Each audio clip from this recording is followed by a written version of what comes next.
Hey guys, tonight we're going to drift back in time, not to the thunderous battlefields or the bustling drawing rooms, but to a quieter, more profound stage of history, the vast, silent ocean during the Napoleonic Wars. Imagine the rhythmic creak of timber, the slap of waves against a wooden hull, the relentless sigh of the wind through acres of canvas. You're standing on the deck of a majestic ship of the line, surrounded by nothing but the endless, shimmering expanse of water and sky. It's a place of breathtaking beauty, yes, but also of profound isolation and danger. You're miles, perhaps hundreds of miles, from the nearest land, utterly cut off from the world, And just a friendly heads up, if you were actually there, you probably wouldn't survive the week. So before you get comfortable, take a moment to like the video and subscribe, but only if you genuinely enjoy what I do here. Let me know where you're listening from tonight, and what time it is for you right now. Now dim the lights, maybe turn on a fan for that soft background hum, and let's ease into tonight's journey together. Picture it, the early 19th century. The world is a much, much larger place than it is today, primarily because information travels at the speed of wind in a sail or the gallop of a horse. There's no instant gratification here, no digital ping to alert you to a new message. Out on the open ocean, the silence is almost absolute, broken only by the natural symphony of the sea and the ship itself. You hear the groan of the rigging as the ship leans into a swell, the gentle rush of water along the hull, the distant cry of a seabird. This isn't the quiet of a library, it's the quiet of immense, overwhelming scale.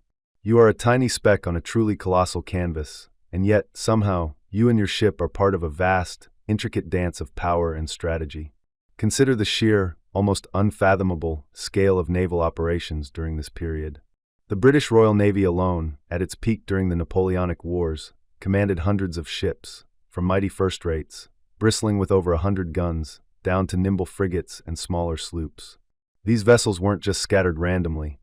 They were organized into fleets, squadrons, and convoys, all with specific objectives: blockading enemy ports, protecting trade routes, transporting troops, or hunting down rival navies.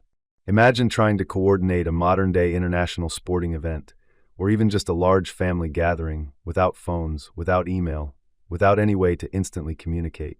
Now multiply that complexity by 1,000, add the constant threat of enemy attack, and place it all on a moving, unpredictable surface where the participants can be miles apart, shrouded by mist, or hidden by the curvature of the earth. The fundamental challenge, the silent, omnipresent problem, was communication. How do you tell a ship on the far horizon, barely a smudge against the vast blue, to change course? How do you instruct a dozen vessels, spread out over several square miles, to form a battle line, or to chase a fleeing enemy, or even just to prepare for dinner? In a world without radio, without sonar, without satellite phones, the options were incredibly limited. Before the sophisticated flag systems we'll talk about later, communication was rudimentary, to say the least. You might try shouting, of course, but the wind would snatch your words away, the roar of the waves would drown them out, and the sheer distance would render them utterly useless. Ahoy there, ship! Did you say turn port, or prepare for torts? You might imagine a bewildered captain yelling back, likely getting no reply at all. It was less like a coherent conversation, and more like trying to communicate with a distant planet, using only interpretive dance and a very loud megaphone. So what did they do? In the very earliest days, before any semblance of a code, it was a chaotic mix of desperate, often ambiguous signals. A single gun fired might mean attention. 2 guns might mean danger. But what kind of danger? A ship on fire? An enemy approaching? Did the captain just accidentally drop his teacup? The ambiguity was terrifying. At night, a lantern might be hoisted, or a flare fired, but again, the message was incredibly basic. It was like trying to have a nuanced political debate using only emojis. You might convey the general sentiment, but any specific details or complex instructions were completely lost in translation. This forced naval commanders to rely heavily on prearranged plans and a shared understanding of tactics, hoping that individual captains would intuit the correct action in a crisis. It was a strategy built more on hope and shared experience than on clear, concise direction. Beyond the drama of battle, even the most mundane aspects of daily naval life demanded communication across a fleet. Imagine you're the admiral, and you've just decided it's time for the entire fleet to weigh anchor and set sail. Or perhaps a storm is brewing, and you need every ship to take in sail and prepare for heavy weather. Or less dramatically, but equally vital for morale, it's Tuesday, and you've decided it's a good day for a hearty portion of salt beef and biscuits for everyone. How do you convey these messages to a dozen or more ships, each with a crew of hundreds, without anyone having to row a small boat across miles of choppy water, potentially through enemy territory, just to deliver a verbal order? You couldn't just tweet, "Fleet-wide alert, salt beef for dinner. Hashtag Napoleonic cuisine, hashtag no vegetables." That level of instant, fleet-wide coordination was simply a fantasy. This profound isolation and the inherent difficulty of communication also shaped the very nature of naval command. Historians still debate whether the lack of instant communication truly fostered a different kind of leadership, forcing admirals to be more prescient in their plans and captains to be more independent and decisive in their execution. Without the ability to constantly micromanage, a captain on the far end of the line had to be trusted to interpret the admiral's general intent and adapt to unforeseen circumstances. It meant that every officer had to be a master of observation, constantly scanning the horizon, not just for enemy sails, but for any subtle shift in another ship's bearing, any flicker of light at night, any puff of smoke from a distant gun, all potential clues to an unseen message. The stakes, of course, were incredibly high. Victory or defeat, survival or sinking, often hinged on the ability of a fleet to act as a single, coordinated entity. A missed signal, a misunderstood order, or a simple inability to communicate across the vast, silent ocean could mean the difference between triumph and disaster. It could mean the loss of a ship, the lives of hundreds of men, or even the strategic advantage in a war that would reshape Europe. This silent, beautiful, yet utterly unforgiving environment was the backdrop against which a revolutionary solution was desperately needed. The sea, with its quiet whispers and its impenetrable distances, demanded a language that could transcend sound, a language that could speak volumes without uttering a single word. And it was this profound, pressing need that would eventually give rise to the silent, colorful language of naval signal flags. You drift now, not quite awake, not quite asleep, on the vast, silent canvas of the ocean during the Napoleonic Wars. But let's rewind, just a little further back, to a time when even this nascent, quiet language of flags was still a distant dream. Imagine, if you will, the sheer, bewildering isolation of a ship at sea, surrounded by nothing but endless, undulating blue and the occasional distant silhouette of a sister vessel.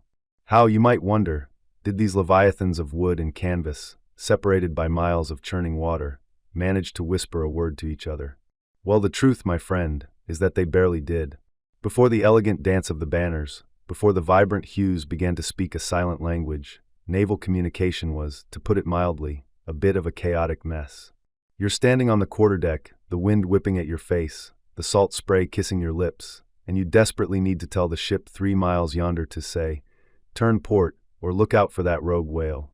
What do? Do you cup your hands around your mouth and just shout? Yes, sometimes you absolutely did. Picture it, a grizzled old bosun, lungs like an organ bellows, bellowing orders across the waves. "HOI ship," he'd roar, his voice cracking against the wind, perhaps aided by a massive, cone-shaped speaking trumpet, essentially a gigantic megaphone before megaphones were cool. You'd point, you'd gesticulate wildly, hoping that the poor soul squinting through a spyglass on the distant deck could somehow lip-read your frantic instructions, or at least infer your meaning from your increasingly desperate flailing. Of course, this worked best if the ships were practically within spitting distance, which, in the grand scheme of naval operations, was almost never. Any significant swell, any gust of wind, any bit of ambient ocean noise, and your eloquent bellow became nothing more than a faint, pathetic squeak, lost to the indifferent embrace of the sea. It was less strategic communication, and more shouting into the void and hoping for the best, which, as you can imagine, wasn't exactly a recipe for smooth fleet coordination. It's a bit like trying to have a serious philosophical debate with your neighbor from across a busy highway, using only interpretive dance and the occasional, exasperated yell. You get the general idea, perhaps, but certainly not the nuances of Kantian ethics. As the sun dipped below the horizon, plunging the world into an inky blackness, the challenges only multiplied. Shouting became utterly useless, swallowed by the night. So, what was the next best thing? Lights, of course. Imagine the scene, a ship, a solitary beacon in the vast darkness, trying to convey a message using nothing but the flickering glow of lanterns. You'd hoist a lantern up, then down, then perhaps swing it in a wide arc. One lantern might mean, "all clear." 2 lanterns, perhaps, enemy sighted. Or maybe, just maybe, it meant, I'm having a really bad day and need a cup of tea. The problem, as you might have already guessed, was the utter lack of standardization. Each captain, each squadron, sometimes even each ship, might have its own informal, ad hoc system. A prearranged signal might be something as simple as show a light at the masthead if you're ready to sail at dawn.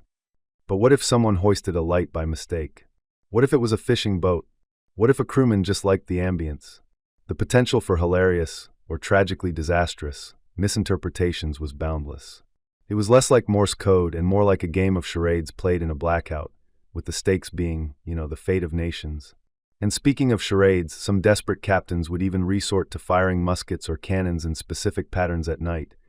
A single shot for attention, 2 for danger, 3 for, I'm out of biscuits. The resulting noise and smoke might get attention, but the message itself was often as clear as mud after a particularly vigorous storm. During the day, when shouts and lights often failed, there was always the last resort, gestures. And here, my friend, things got truly expressive. You'd see officers on the quarterdeck waving their hats with gusto, pointing emphatically towards the horizon, or even, in moments of extreme frustration, perhaps throwing their hands up in exasperation. A single large flag or banner might be hoisted, not yet part of a code, mind you, but more of a simple, direct instruction. A red flag might be a universally understood danger signal, or perhaps a white flag for I surrender, though you hoped you wouldn't be seeing too many of those. But what if you wanted to convey something more complex?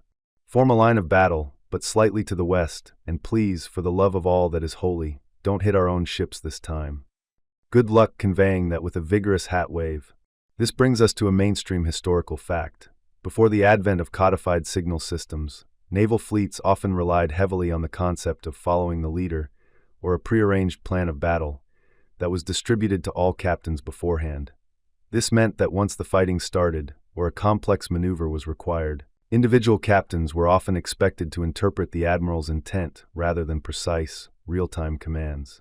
The admiral might hoist a specific flag, again, not part of a code, but a general indicator like attack, and then trust that his captains, knowing the overall battle plan, would execute their part. This worked reasonably well in calm seas and with highly experienced, well-drilled captains who had served together for years. But introduce fog, a sudden change in wind, or a new, inexperienced captain, and the whole system could unravel faster than a cheap sweater. The sheer unreliability of these methods led to some truly perplexing situations. Imagine a fleet of a dozen mighty warships, each carrying hundreds of men, sailing in formation. The admiral on the flagship wants to change course. He hoists a specific colored flag, let's say a blue one. But what does blue mean today? Does it mean turn left? Turn right? Let's all have a nap? Or perhaps, as was often the case, it meant follow my lead, wherever I go, and try not to crash into anyone. This system, or lack thereof, meant that a subtle change in the admiral's course could slowly propagate through the fleet, like a very slow, very large, and often uncoordinated domino effect. By the time the message reached the last ship in the line, the admiral might have already changed his mind, or simply forgotten what he was trying to communicate in the first place. You can almost hear the exasperated sighs echoing across the waves. Here's a quirky tidbit for you. There are anecdotal accounts from this period of captains developing their own highly personal, often eccentric, signal systems with their closest comrades.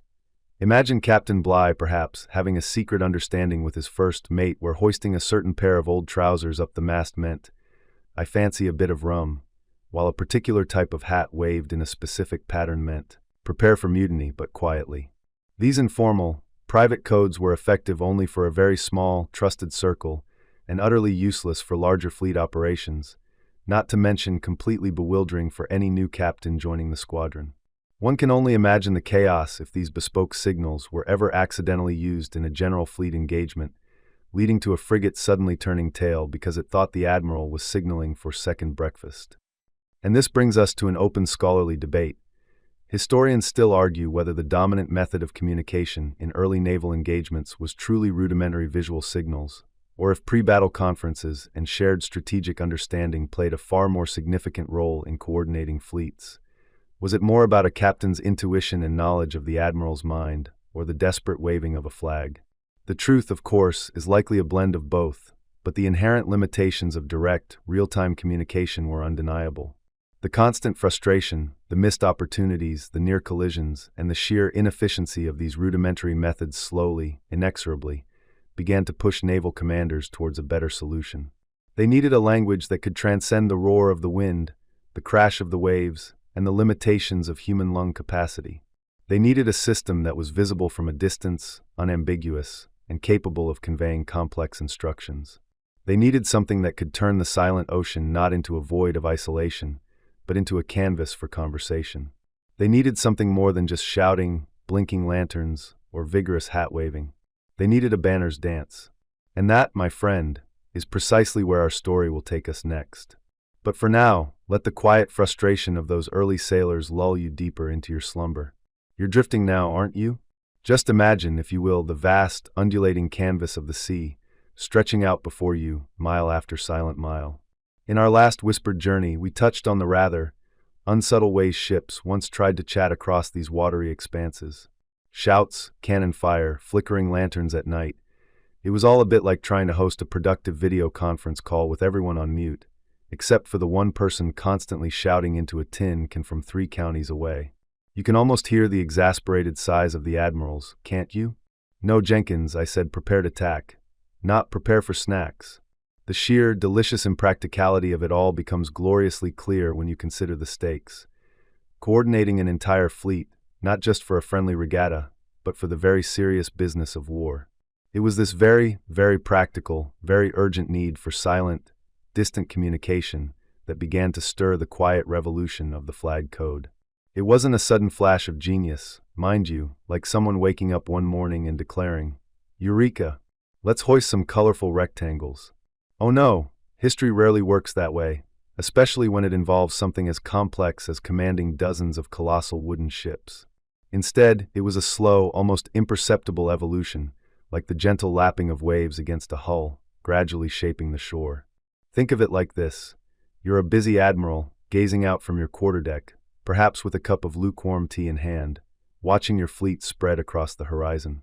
You need to tell the ship 3 miles away to change course, or to prepare for battle, or perhaps just to remind them that it's Tuesday and the laundry should be hung out. Yelling is out. Firing cannons is reserved for more forceful suggestions. So what do? You start with the obvious. A single, distinct flag, perhaps your personal standard, raised to a specific mast might simply mean, pay attention everyone. It's the maritime equivalent of tapping the microphone before a big speech. Then perhaps a second flag, or the first flag raised to a different mast, could convey a slightly more nuanced message. Enemy sighted, or time for tea. Though that last one might have been less common during wartime, one can dream. These were the very first, tentative steps towards a shared understanding, a universal nod across the waves. They weren't a code, yet not really. They were more like prearranged gestures, simple signals for simple events. Like a secret handshake, but visible from miles away. As naval tactics grew more sophisticated, particularly with the development of the line of battle in the 17th century, where ships formed a long, disciplined line to maximize their broadside firepower, the need for more complex communication became absolutely paramount. You couldn't just tell ships to go fight. You needed to tell them how to fight, where to position themselves, when to turn, who to engage.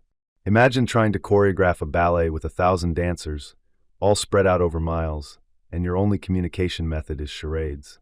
It simply wouldn't do. This growing tactical complexity pushed naval commanders to think beyond single, isolated signals.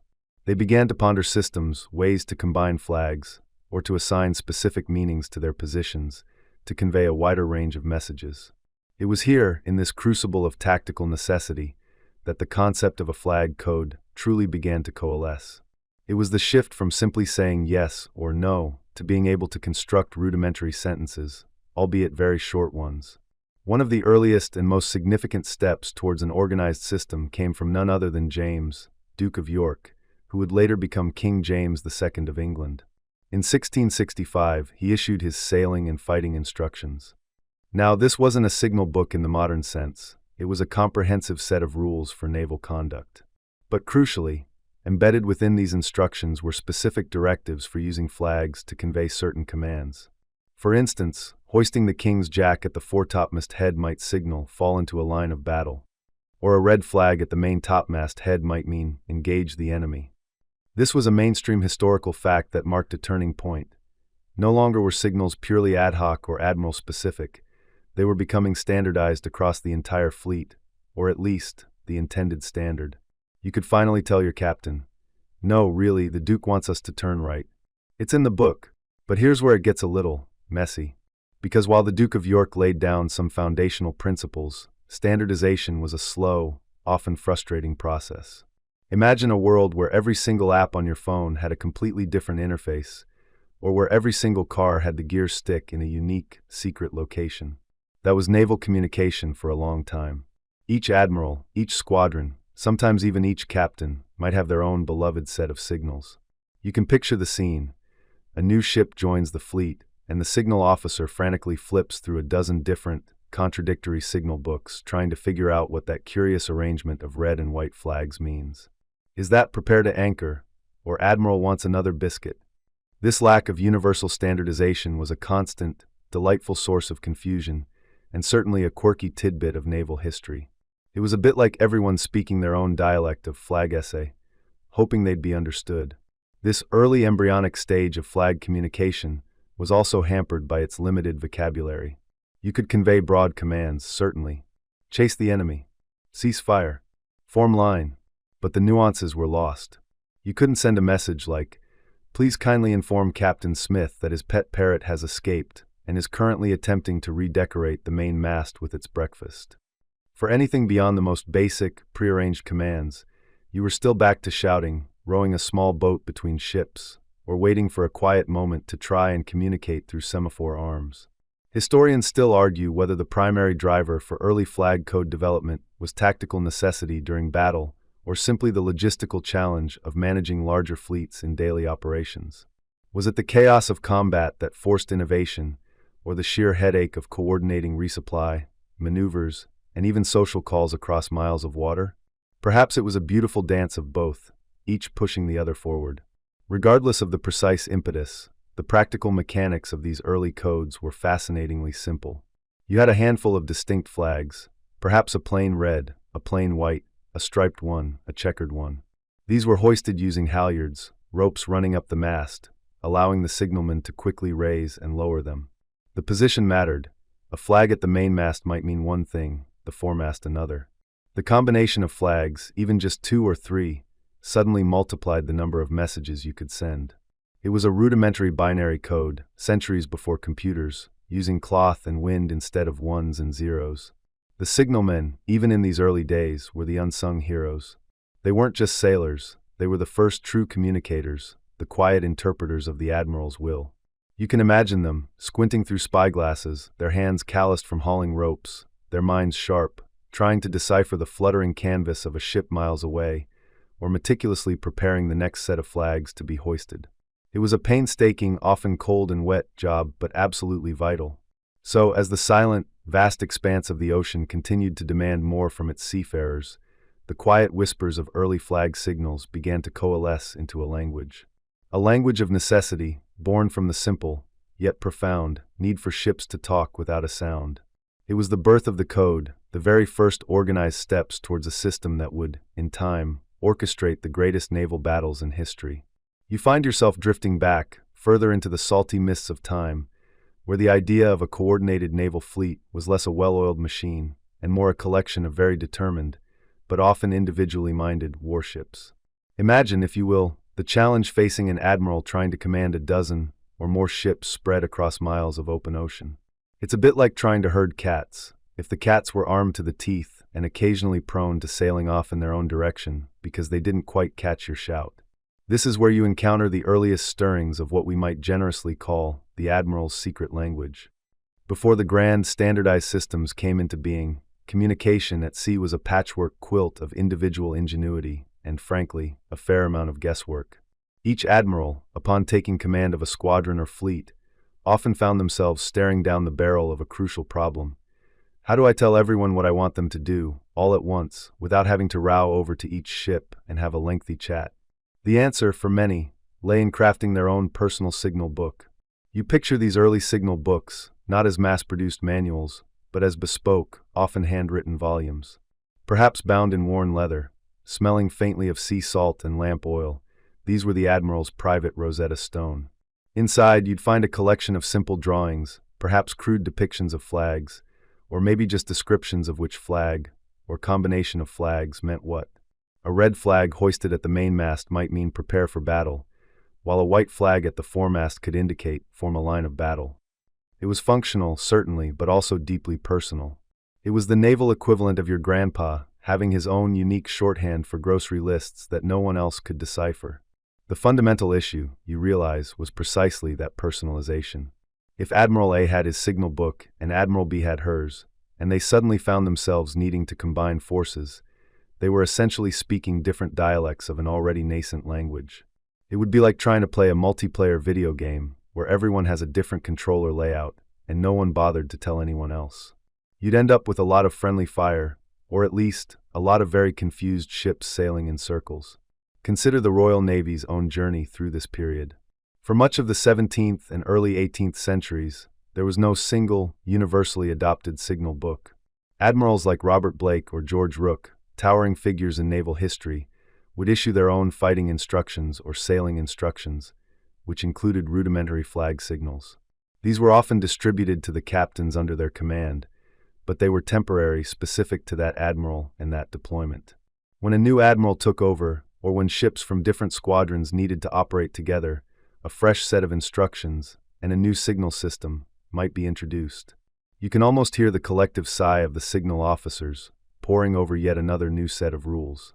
Oh, this week a blue flag means turn starboard? Last week it meant it's biscuit day. One of the mainstream historical facts you stumble upon is that even into the mid-18th century, a significant portion of naval communication still relied on a very limited set of general signals, often understood across the board, like the Union Jack at the masthead signifying the admiral's presence, or a gun fired to draw attention. Beyond these basics, however, things quickly devolved into individual interpretation. For anything more complex, you were relying on the admiral's custom code. These early systems were also clumsy in their execution. To signal anchor immediately, an admiral might have to hoist a specific flag, then perhaps fire a gun, and then perhaps lower another flag. Each step had to be perfectly timed and clearly seen. Imagine trying to explain complex tactical maneuvers with what essentially amounted to a very slow, very visible game of charades. The wind, the waves, the sheer distance, and the limited number of distinct flags, often just a handful of solid colors, meant that messages were frequently misinterpreted or simply not seen.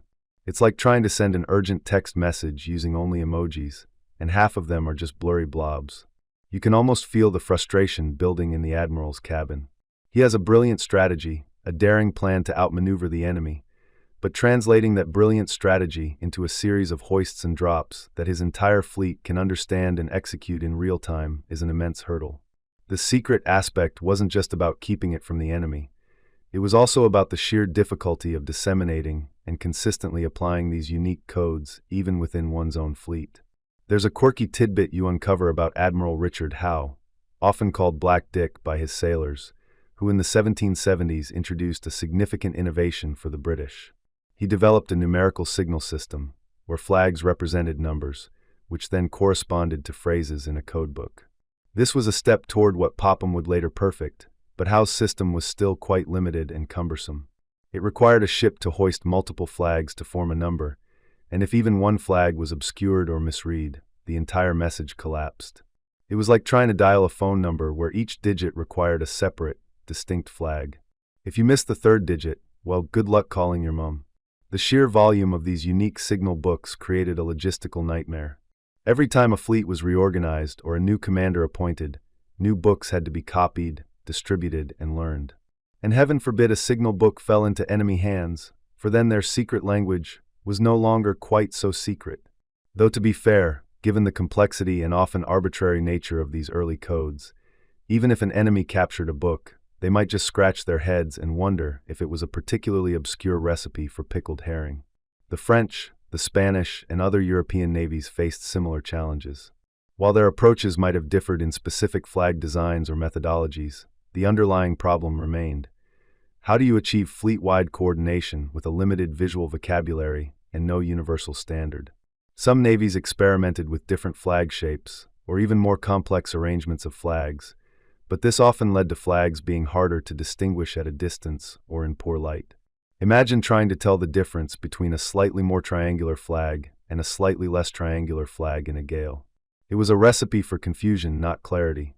Historians still argue whether the lack of uniform signal codes was a greater hindrance to naval operations than adverse weather during the early 18th century. It's a fascinating debate, because while a storm might temporarily halt operations, a deeply flawed communication system could lead to disastrous misinterpretations even on a perfectly clear day. Was it the fog of war, or the fog of miscommunication, that was the true enemy? These early admirals' secret languages were a necessary, albeit clumsy, stepping stone. They represented the growing awareness that silent, distant communication was essential for effective naval command. They laid the groundwork, revealing both the immense potential and the glaring limitations of visual signaling. You can almost feel the collective yearning for something more elegant, more universal, something that wouldn't require every admiral to become a part-time lexicographer and every signalman to be a mind reader. The stage was being set for a revolution, a quiet, colorful revolution that would transform how fleets spoke to each other across the vast, silent canvas of the sea. But for now, you rest easy, knowing that even the greatest admirals occasionally had to resort to a lot of arm-waving and hopeful prayers that their ships would just get it.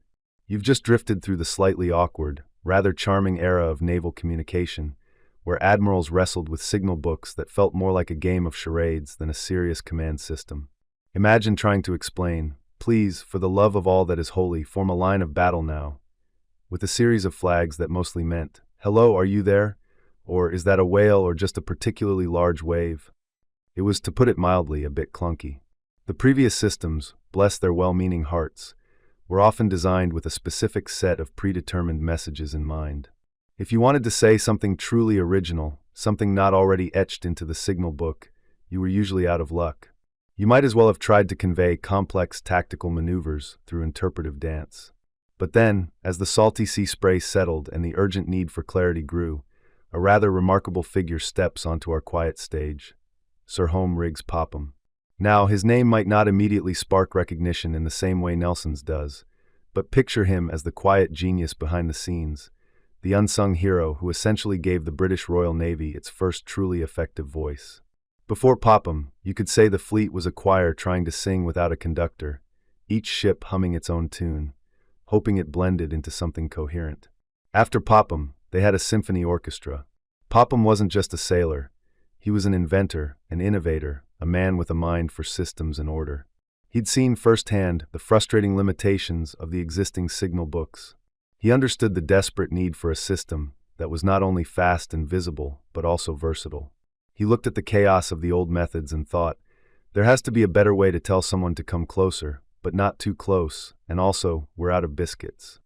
His revolutionary vision, which he began developing in the late 1790s and published formally in 1803 as the Telegraphic Code of Marine Signals, was breathtaking in its simplicity and profound in its implications.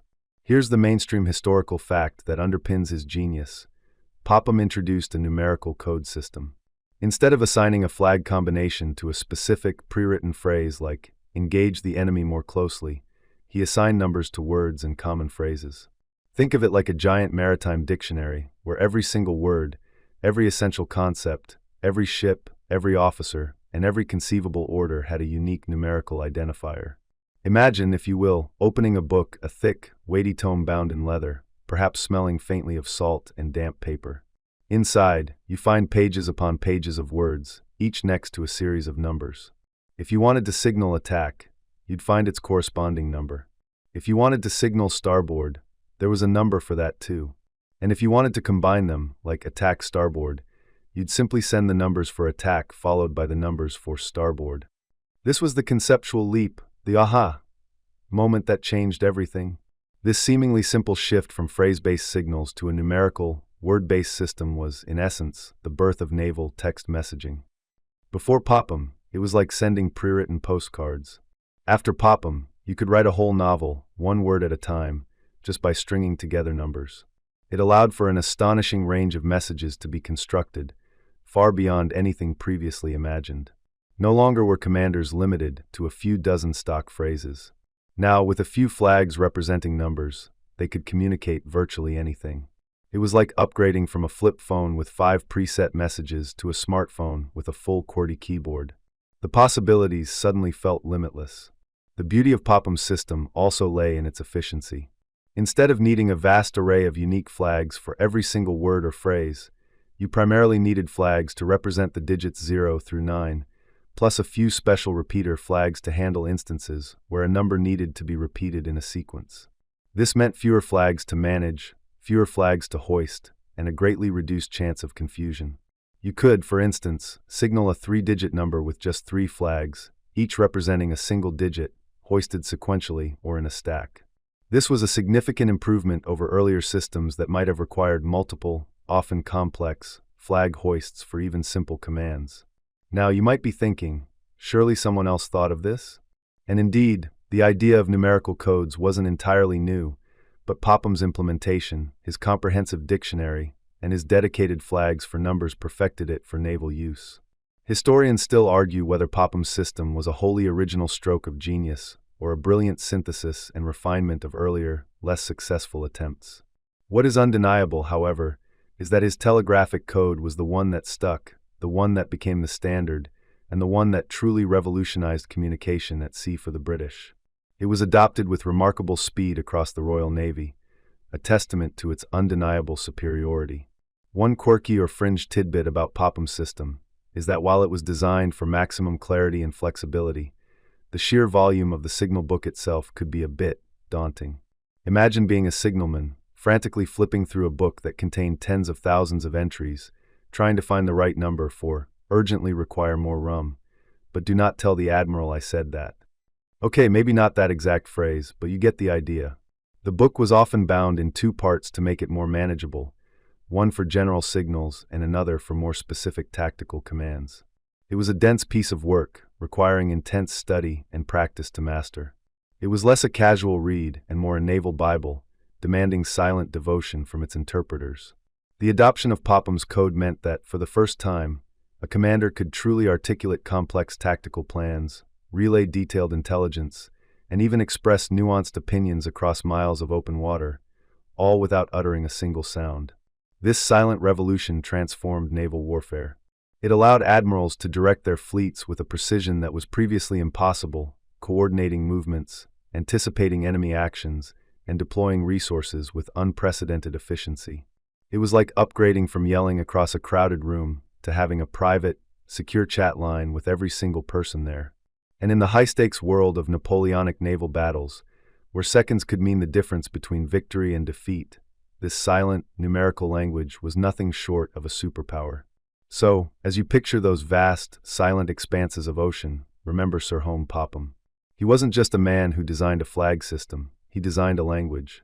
A language of numbers and colors that spoke volumes without a whisper, allowing the commanders of mighty fleets to orchestrate their silent ballet of war and peace across the waves, setting the stage for some of history's most iconic naval moments. You're drifting now, aren't you? Just past the revolutionary gleam of Sir Popham's vision, you float into the very heart of his genius. A system so elegant, so deceptively simple, it transformed the silent, vast expanse of the ocean into a canvas for complex thought. This wasn't just about hoisting a flag for hello or goodbye. Oh no, dear sleeper, this was about numbers. Big, important, message-laden numbers. Imagine, if you will, a world before the internet, before phones, before even the telegraph. How do you tell a fleet of dozens of ships, spread across miles of choppy water, to form line of battle ahead of the van, then prepare to engage the enemy on the starboard tack? You don't shout it. You don't write it on a tiny message in a bottle. You use numbers. Popham's system, at its brilliant core, was a numerical code. Each flag, or combination of flags, represented a digit from 0 to 9. So you'd have a flag for 1, a flag for 2, and so on, all the way to 9 plus a flag for 0. Think of it like a very slow, very colorful abacus. When you wanted to send a message, you didn't just hoist one flag. You hoisted several flags, one below the other, to form a multi-digit number. Let's say the flag for 1 was a red square, the flag for 2 was a blue circle, and the flag for 3 was a yellow triangle. To signal the number 123, you would hoist the red square, then the blue circle beneath it, then the yellow triangle. Simple, right? But the magic wasn't in the number itself, but in what that number meant. You see, every ship in the fleet, from the hulking first-rate ship of the line down to the nimble frigate, carried a copy of Popham's telegraphic signals of marine vocabulary and phraseology. This wasn't just a book, it was the Rosetta Stone of naval communication. Inside its pages, thousands upon thousands of prearranged phrases were listed, each meticulously indexed by a unique numerical code. So when the flagship hoisted flags representing, say, the number 253, every signalman across the fleet would dutifully consult their precious book. They'd flip through the pages, eyes scanning the columns, until they found entry 253. And there in crisp black ink would be the message, "Prepare to anchor." Or perhaps 712 meant enemy in sight, bearing northeast. It was like a secret language, but one that everyone in the club was privy to, provided they had the decoder ring, or rather, the signal book. This system was a quantum leap from what came before. Instead of vague, open-ended signals, you had specific, predefined commands. It was the difference between shouting, "Do something," and saying, "Please pick up the dry cleaning, then stop at the grocery store for milk and bread, and if you have time, water the plants." Precision, my friend, was the name of the game. The sheer volume of messages that could be conveyed was astounding. With just 10 distinct flags for the digits 0 to 9, you could create numbers stretching into the thousands, even tens of thousands. Popham's original signal book, for instance, contained several thousand entries. Imagine the poor signalman, diligently copying out each new edition by hand before the age of printing presses made it easier. And you thought your to-do list was long. This numerical system also allowed for a degree of flexibility. While most numbers referred to complete phrases, some might refer to specific ships by their number in the fleet, or even specific geographical locations. So, 345 might mean proceed to Gibraltar, while 346 meant proceed to Malta. It was all about efficiency, distilling complex orders into a short, easily transmittable numerical sequence. One of the mainstream historical facts that really underscores the brilliance of this system is its longevity and widespread adoption. Popham's code, or variations of it, remained the standard for the Royal Navy for decades, evolving but retaining its core numerical principle.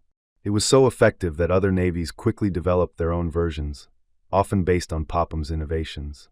It truly set the benchmark for naval communication for the better part of a century. Now, you might be wondering, what if a message wasn't in the book? What if you needed to convey something truly unique, something the meticulous Popham hadn't thought of? Dear listener, that's where the system showed its adaptability, though it often involved a slight detour.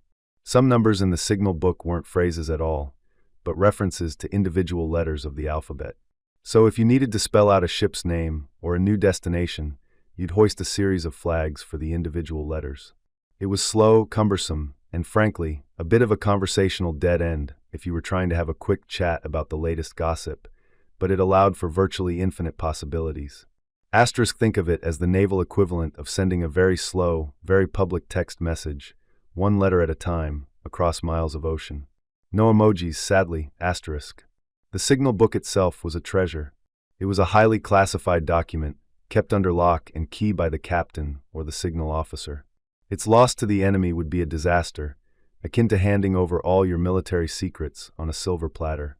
There were strict orders for its destruction in the event of imminent capture, weighting it with cannonballs and throwing it overboard, or even setting it ablaze. Imagine the frantic scene, the enemy boarding, and someone desperately trying to burn pages that refused to catch fire, all while cannonballs whizzed by. It's enough to make you miss the simple days of carrier pigeons, isn't it? At least they had a chance to fly away, The signalman's role, then, was critical. They had to be sharp-eyed, quick-witted, and possess an encyclopedic knowledge of the signal book, or at least be able to navigate its pages at lightning speed. When a signal was sighted from another ship, usually the flagship, the signalman would grab their telescope, steady it against the sway of the deck, and meticulously record the flags top to bottom. Then, it was a race against time to interpret the message and relay it to the captain. This wasn't always a straightforward task. The sea could be rough, making ships pitch and roll, obscuring flags. The light could be poor, especially at dawn or dusk. And then there was the distance. Even with the best telescopes of the era, distinguishing between a flag for 6 and a flag for 9 from several miles away, especially if they were similar in color or shape, could be a genuine challenge. Historians still argue whether the clarity and unambiguous nature of these signals were always maintained in the heat of battle or adverse weather conditions. Was every engage the enemy more closely truly understood as intended, or was there often a moment of wait? Was that a red square or a red circle? A quirky tidbit that highlights the importance of the signal book's secrecy and the ingenuity involved. Some signal books, particularly later editions or those from other navies, would sometimes include a challenge and reply section. This wasn't for ordering battle, but for verifying identity. A ship might hoist a specific numerical signal, and the responding ship would have to hoist another specific numerical signal in return, known only to friendly vessels with the correct book. It was like a password system, but with flags. A truly clever way to avoid sailing up to a potential enemy disguised as a friend. So, as you picture these majestic ships gliding across the waves, remember that beneath the surface of their quiet journey lay a complex, silent conversation. A conversation carried on the wind, etched in the vibrant colors of numbered flags. Each hoist, each combination, a carefully chosen phrase, a vital command, a piece of a larger strategic puzzle. It was a language of necessity, born of the vastness of the ocean and the urgency of war, yet executed with an almost poetic elegance. The numerical system wasn't just practical, it was the backbone of naval command, allowing admirals to conduct their orchestras of war across miles of silent water, all with the quiet power of numbers speaking on the waves. You've just drifted through the clever, numerical world of signal flags, where a hoist of 2 or 3 colorful rectangles could instantly translate to a prearranged command like "Form line of battle" or "Dinner is served. Please bring your own napkins." Just kidding on the napkins, but you get the idea. It was a brilliant leap forward, a silent dictionary floating on the breeze. But what if the situation demanded a message not in the book? What if you needed to convey something utterly novel, something the compilers of the signal code, for all their foresight, simply hadn't anticipated? This is where the true genius, the sprawling, expansive canvas of the alphabetic system, unfurls before your very eyes. Imagine the quiet revelation, assigning individual letters of the alphabet to specific flags. This wasn't just about efficiency, it was about liberation. It was about transforming a rigid set of pre-programmed phrases into a dynamic, adaptable language, capable of articulating the unforeseen, the unique, and even the utterly bizarre. Before this innovation, naval communication was a bit like trying to have a complex conversation using only emojis. You could convey ship, cannon, storm, and happy, but try explaining. The bosun just accidentally painted the admiral's prize parrot blue, and it's now squawking revolutionary slogans with just preset signals. Impossible, right? The alphabetic sail canvas changed everything. Suddenly you could spell out words, letter by painstaking letter, much like a very, very slow text message sent across miles of choppy ocean. You picture the signalman, perhaps a young midshipman with a keen eye and steady hands, standing on the weather-beaten deck. Around him, the wind whips at his uniform, the vast expanse of the sea stretches to the horizon, and the ship creaks and groans beneath his feet, a living, breathing entity. He holds the signal book, a hefty tome filled with not just numbered phrases, but also pages dedicated to the alphabet. Each letter, from A to Z, has its own distinct flag or combination of flags. For some letters, it's a single, unique flag, maybe a bold red square for A, or a striking blue and white cross for B. For others, especially in some early or more compact systems, a letter might be represented by a combination of 2 numeral flags, read in a specific sequence, or by referencing a page number in the code book that listed words alphabetically. But the principle was the same, the ability to construct any word, any name, any specific detail that wasn't already codified. This was a mainstream historical fact that fundamentally changed naval strategy, the ability to communicate unscripted, specific information in real time. Think of the sheer cognitive load on the signal officer. Not only did they need to memorize the general meanings of the numerical flags and their combinations, but now they had to instantly recognize and recall the specific flag, or flags, for each letter of the alphabet. And it wasn't just about knowing what A looked like. It was about knowing it when it was flapping wildly in a gale, when the sun was glinting off its fabric, or when it was silhouetted against a murky sky. It was a visual vocabulary that had to be mastered to an almost instinctual level. The process itself was an exercise in precision and patience. To send a message like "enemy frigate sighted," you wouldn't just hoist one flag. You'd hoist the flag for E, then N, then E, then M, then Y, and so on.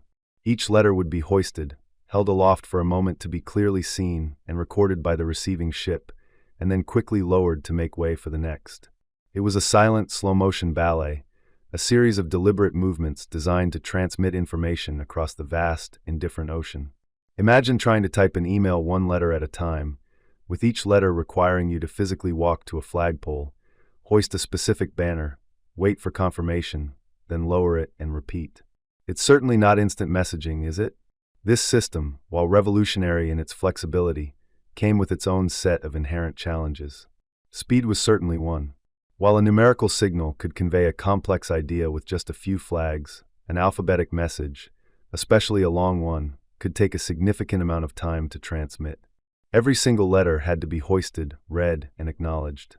In a fast-moving naval engagement, minutes could mean the difference between victory and defeat, and spelling out a detailed report of damage or enemy maneuvers letter by letter was simply not feasible. It was a bit like trying to dictate a novel to someone who only understands Morse code played on a very slow drum. You'd get there eventually, but you might miss dinner. There's joke number one. Visibility was another significant hurdle.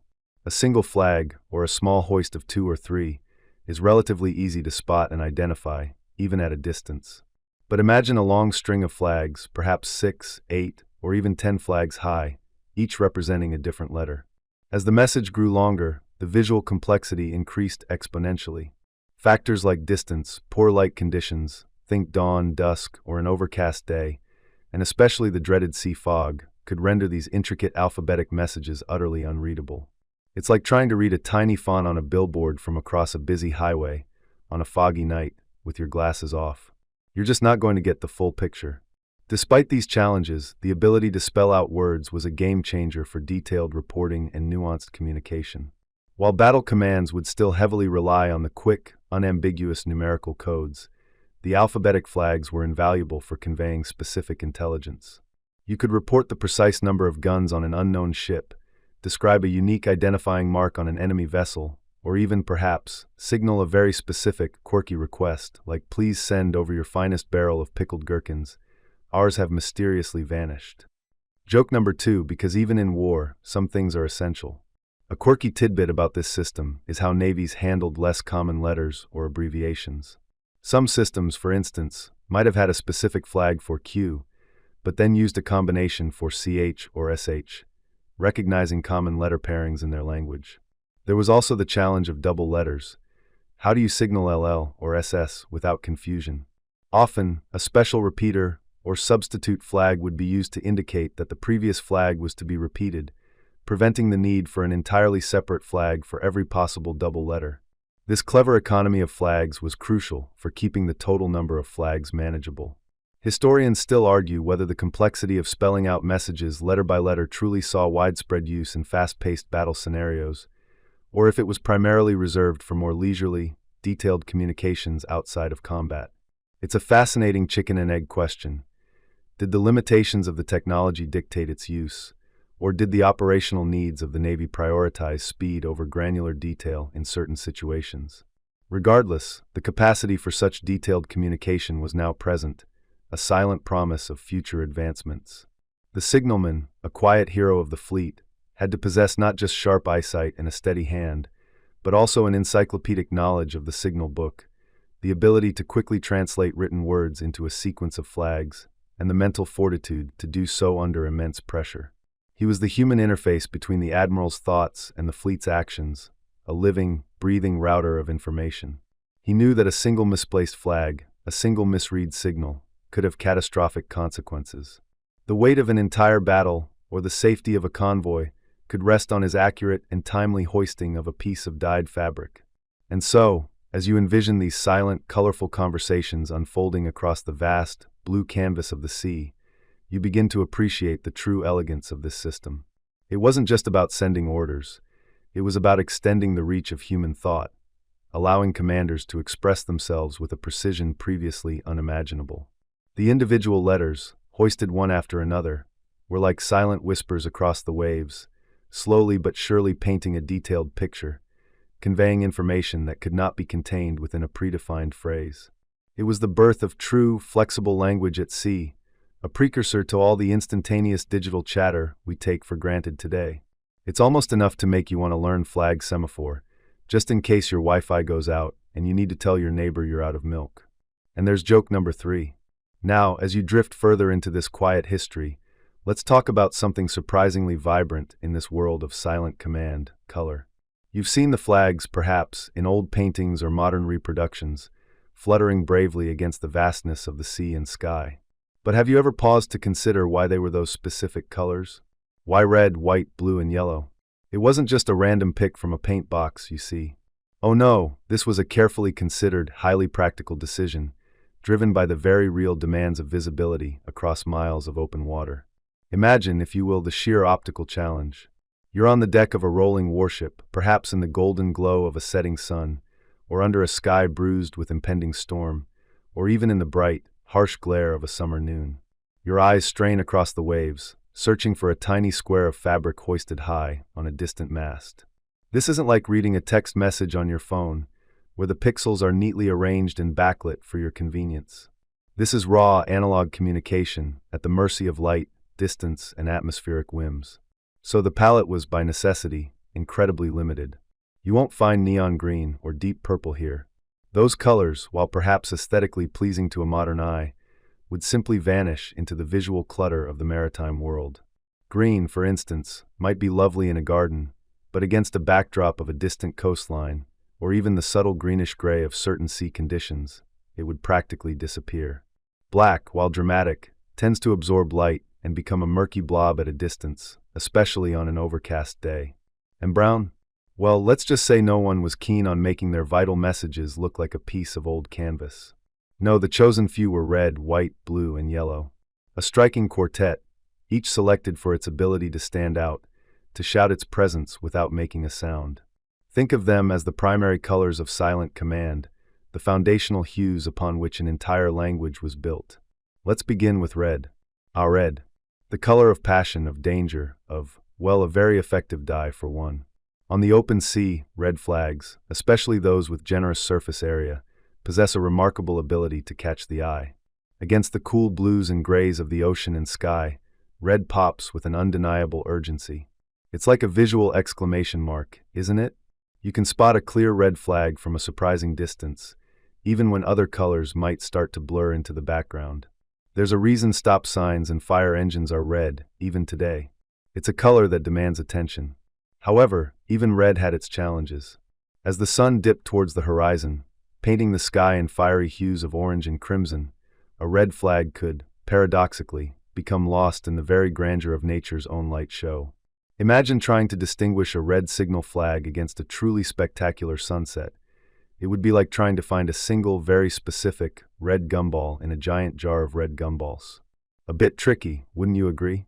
But for most of the daylight hours, particularly under a clear or moderately cloudy sky, red was a reliable workhorse, a visual anchor that conveyed its part of the message with authority. Next, we turn to white. White is fascinating in its simplicity. It's the ultimate contrast color, isn't it? Against a dark, stormy sky, or the deep, almost black, waters of a rough sea, white flags shone like beacons. They stood out with an almost ethereal glow, pure and stark.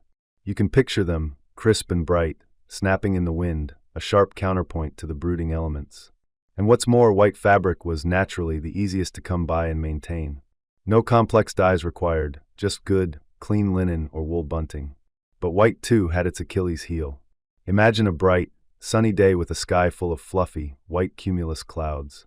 Or a fleet of ships with their vast, gleaming white sails unfurled, catching the sun. In such conditions, a white flag could simply vanish, swallowed whole by the very brilliance it was meant to stand out against. It would be like trying to spot a polar bear in a blizzard, charming in theory, utterly maddening in practice. So, while indispensable, white flags were often used in combination with other, darker colors to ensure maximum visibility, perhaps as a stripe or a distinct block, creating a clear visual break. Then we have blue. A logical choice, given the dominance of blue in the very environment these ships inhabited. Blue flags, especially a deep, rich indigo, offered a wonderful contrast against white sails and lighter skies. They conveyed a sense of solidity, of depth. Think of the deep blue of the ocean itself, or the vast, endless blue above. A blue flag, particularly when combined with white or red, created a strong, easily discernible pattern. However, the very ubiquity of blue could sometimes be its undoing. On a perfectly clear, cloudless day, with the horizon blending seamlessly between the sea and sky, a blue flag could, at extreme distances, become somewhat indistinct. It might merge with the background, losing its crisp edges and becoming a softer, less defined shape. It's a bit like trying to find a perfectly camouflaged chameleon on a blue tablecloth. Impressive if you're the chameleon, frustrating if you're the signalman. Yet, in most conditions, blue provided a robust and reliable element to the flag system, often providing the necessary dark contrast to lighter colors. Finally, we arrive at yellow. Yellow is a curious choice, isn't it? Not as immediately striking as red, nor as stark as white or deep as blue. Yet, yellow possesses a unique quality. It's incredibly visible in a wide range of lighting conditions, particularly against darker backgrounds like the sea, or even against a gray, overcast sky. It has a cheerful, almost sunny quality that belies its serious purpose. It cuts through haze and mist remarkably well, often maintaining its distinctiveness when other colors might start to fade into the atmospheric murk. This is a mainstream historical fact. Yellow was highly valued for its visibility, particularly in less than ideal weather, making it a crucial component of naval signaling. Its bright, clear tone was hard to ignore. A quirky or fringe tidbit here. The specific shade of yellow was often limited by the available dyes of the era. Natural dyes like weld or saffron would produce a range from pale lemon to a deeper, almost mustard yellow. These weren't the vibrant, almost fluorescent yellows we see today. The durability of these dyes under constant sun and salt spray was also a significant concern. Flags faded. A bright yellow flag at the start of a long voyage might, after a few months of relentless sun and wind, become a much paler, more muted shade, potentially affecting its long-range visibility. Imagine the frustration of a signalman squinting through his telescope, trying to discern if that faded patch of fabric was indeed the yellow flag or just a very sun-bleached white one. It's enough to make you want to invent a more robust dye, isn't it? So, while each of these four colors had its strengths and weaknesses, their true power lay in their combination. A flag wasn't just a single color. It was often a clever arrangement of two or even three of these hues. Think of horizontal stripes of red and white, or a blue field with a yellow square in the center, or a white flag with a red cross. These combinations maximized contrast, ensuring that even if one color struggled against a particular background, its companion color would stand out. This strategic use of contrasting colors within a single flag was paramount to the system's success. Historians still debate whether the limited palette of red, white, blue, and yellow was truly the optimal choice for all possible maritime conditions, or if it was more a pragmatic decision based on the dyes available and the visual acuity of the early 19th century. Some argue that a broader spectrum of colors, if reliably visible, might have offered more distinct flag designs and reduced ambiguity. Others contend that the very limitation forced a brilliant simplicity, pushing designers to create highly effective patterns with the few colors they had, rather than relying on subtle color differences that could easily be misinterpreted from afar. It's a fascinating thought, isn't it? Did the constraints breed genius, or simply make do with what was at hand? Regardless of the academic debate, the practical reality was that these four colors formed the backbone of naval communication for decades. They were the silent, colorful vocabulary that allowed admirals to direct entire fleets, to issue commands, and to coordinate the movements of dozens of ships, all without uttering a single word. They were the unsung heroes of visibility, fluttering their vibrant messages across the vast, indifferent ocean, a testament to human ingenuity in overcoming the challenges of distance and silence. You've glimpsed the vibrant dance of the flags, seen how they were designed to speak across the waves. But now, let's drift gently into the quiet dedication of the individuals who made this silent language come alive. Imagine, if you will, the signal officers and their diligent crews, the human conduits through which the admirals will flowed, a living, breathing connection between ships. This wasn't some automated process, a mere button push. This was an intricate ballet of human skill, sharp eyes, and tireless arms. Picture yourself on the quarterdeck, or perhaps, even higher, up in the rigging, where the wind whips at your coat and the ship beneath you feels like a living beast. This is the domain of the signalman. It's a specialized role, one that demands a peculiar blend of intellectual rigor and physical dexterity. You aren't just a sailor who hauls ropes.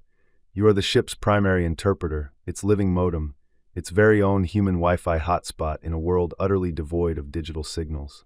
At the heart of this operation is the signal officer, often a young midshipman or a junior lieutenant, perhaps barely out of his teens, yet burdened with the immense responsibility of understanding and executing the complex flag code. Think of it like being given the keys to the entire fleet's communication system, but instead of a sleek tablet, you're handed a massive, leather-bound book filled with thousands of numbered phrases and a set of beautifully colored, yet stubbornly physical flags.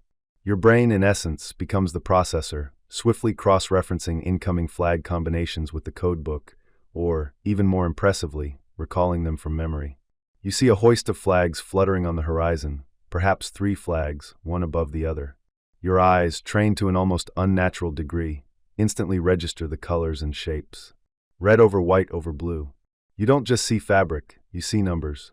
Maybe that combination means 275. Now your mind races, sifting through the mental index of the signal book. What does 275 mean? Is it prepare to engage enemy? Or is it, heaven forbid, all hands to grog rations?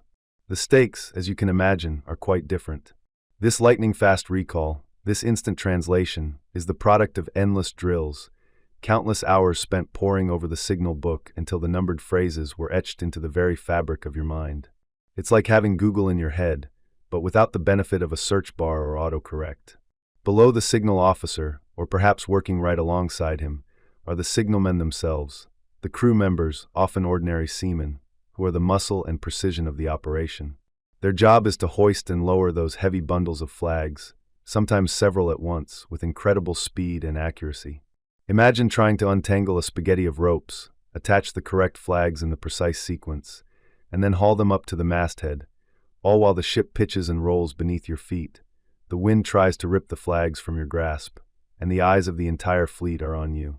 It's not just waving a tea towel, folks. This is a full-body workout, a test of strength, agility, and absolute calm under pressure. Their hands, calloused and strong, become intimately familiar with the feel of the halyards, the ropes used to hoist the flags. They know the weight of each flag, the way it catches the wind, the precise moment to pull or release to ensure the flag unfurls perfectly, displaying its message clearly to distant eyes. There's an almost balletic quality to their movements during a rapid signal exchange, a silent choreography performed high above the deck. They are the stagehands of this nautical drama, ensuring the props are always in place, always visible, always telling the right story. The training for these roles was rigorous and relentless. You would spend hours, day after day, practicing with dummy flags, memorizing sequences, and learning the nuances of interpretation. A mainstream historical fact often overlooked is just how critical this continuous training was. Many navies, including the British, instituted strict daily signal drills, often lasting for hours, ensuring that every signal officer and signalman could perform their duties with instinctive accuracy.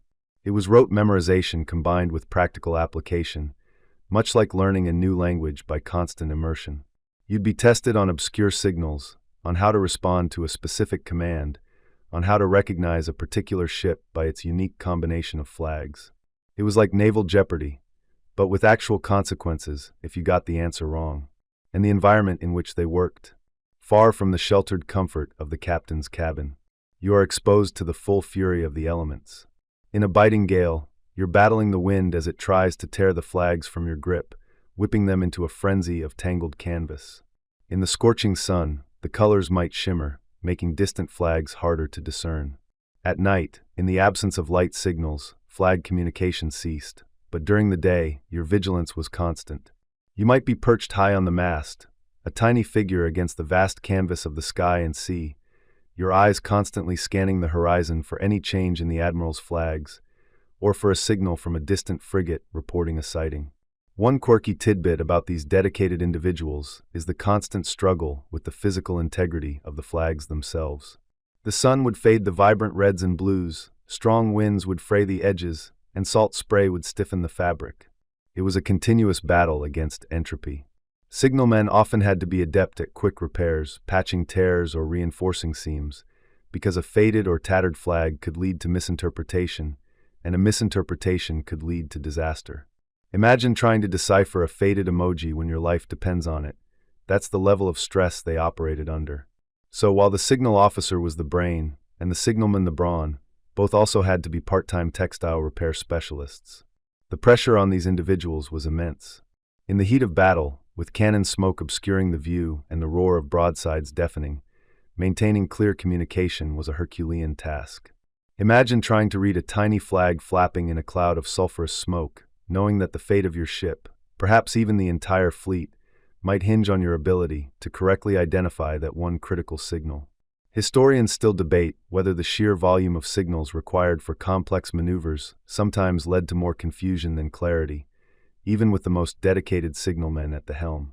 It's a testament to their unwavering focus that so many vital messages got through. And what about those moments of miscommunication? While we focus on their precision, human error was always a factor. A tired signalman might hoist flags in the wrong order. A hurried officer might misread a faint signal. One can imagine a situation where a signal meant "prepare to tack to starboard," but due to a misplaced flag, it was interpreted as "prepare a grand feast for the admiral." You can almost hear the captain's exasperated sigh as he watches a neighboring ship suddenly hoist the culinary flags instead of the tactical ones. Such errors, though potentially humorous in hindsight, could have dire consequences in the moment, highlighting just how crucial the signalman's unwavering attention to detail was. They were the original IT department of the fleet, troubleshooting communication breakdowns in real time, often with nothing but their sharp eyes and quick wits. So, as you drift deeper into this historical reverie, take a moment to appreciate these unsung heroes of the Napoleonic Wars. They weren't the ones firing the cannons or commanding the ships, but without their quiet dedication, their tireless hoisting and lowering, their precise reading and interpretation, the majestic fleets of the era would have been little more than isolated giants, unable to coordinate, unable to fight as one. They were the silent, watchful guardians of the fleet's shared understanding, ensuring that the admiral's will, once conceived, could truly ripple across the vast, silent ocean, a testament to the power of human skill and unwavering commitment. You wake up with the gentle sway of the ship, the creak of timbers a lullaby that never quite fades. The first light of dawn paints the sky in soft hues of rose and pearl, stretching across the vast, silent ocean. And as the sun peaks over the horizon, you begin to notice them, the first quiet whispers of the fleet's daily life, unfurling against the morning breeze. It's not the dramatic, thunderous roar of cannons you might imagine, nor the desperate shouts of men in distress. No, this is the language of routine, the silent, colorful hum of existence for thousands of sailors spread across miles of open water.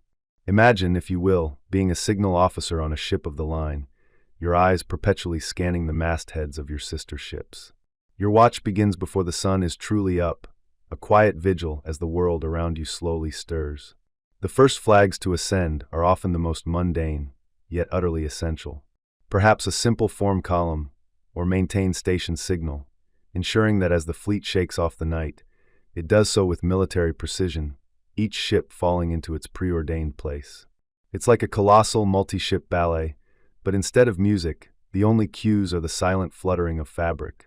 You might even find yourself wishing, just for a moment, that there was a giant naval WhatsApp group chat for these morning pleasantries, but alas, the early 19th century insisted on a more elegant, if slightly less instant, form of communication.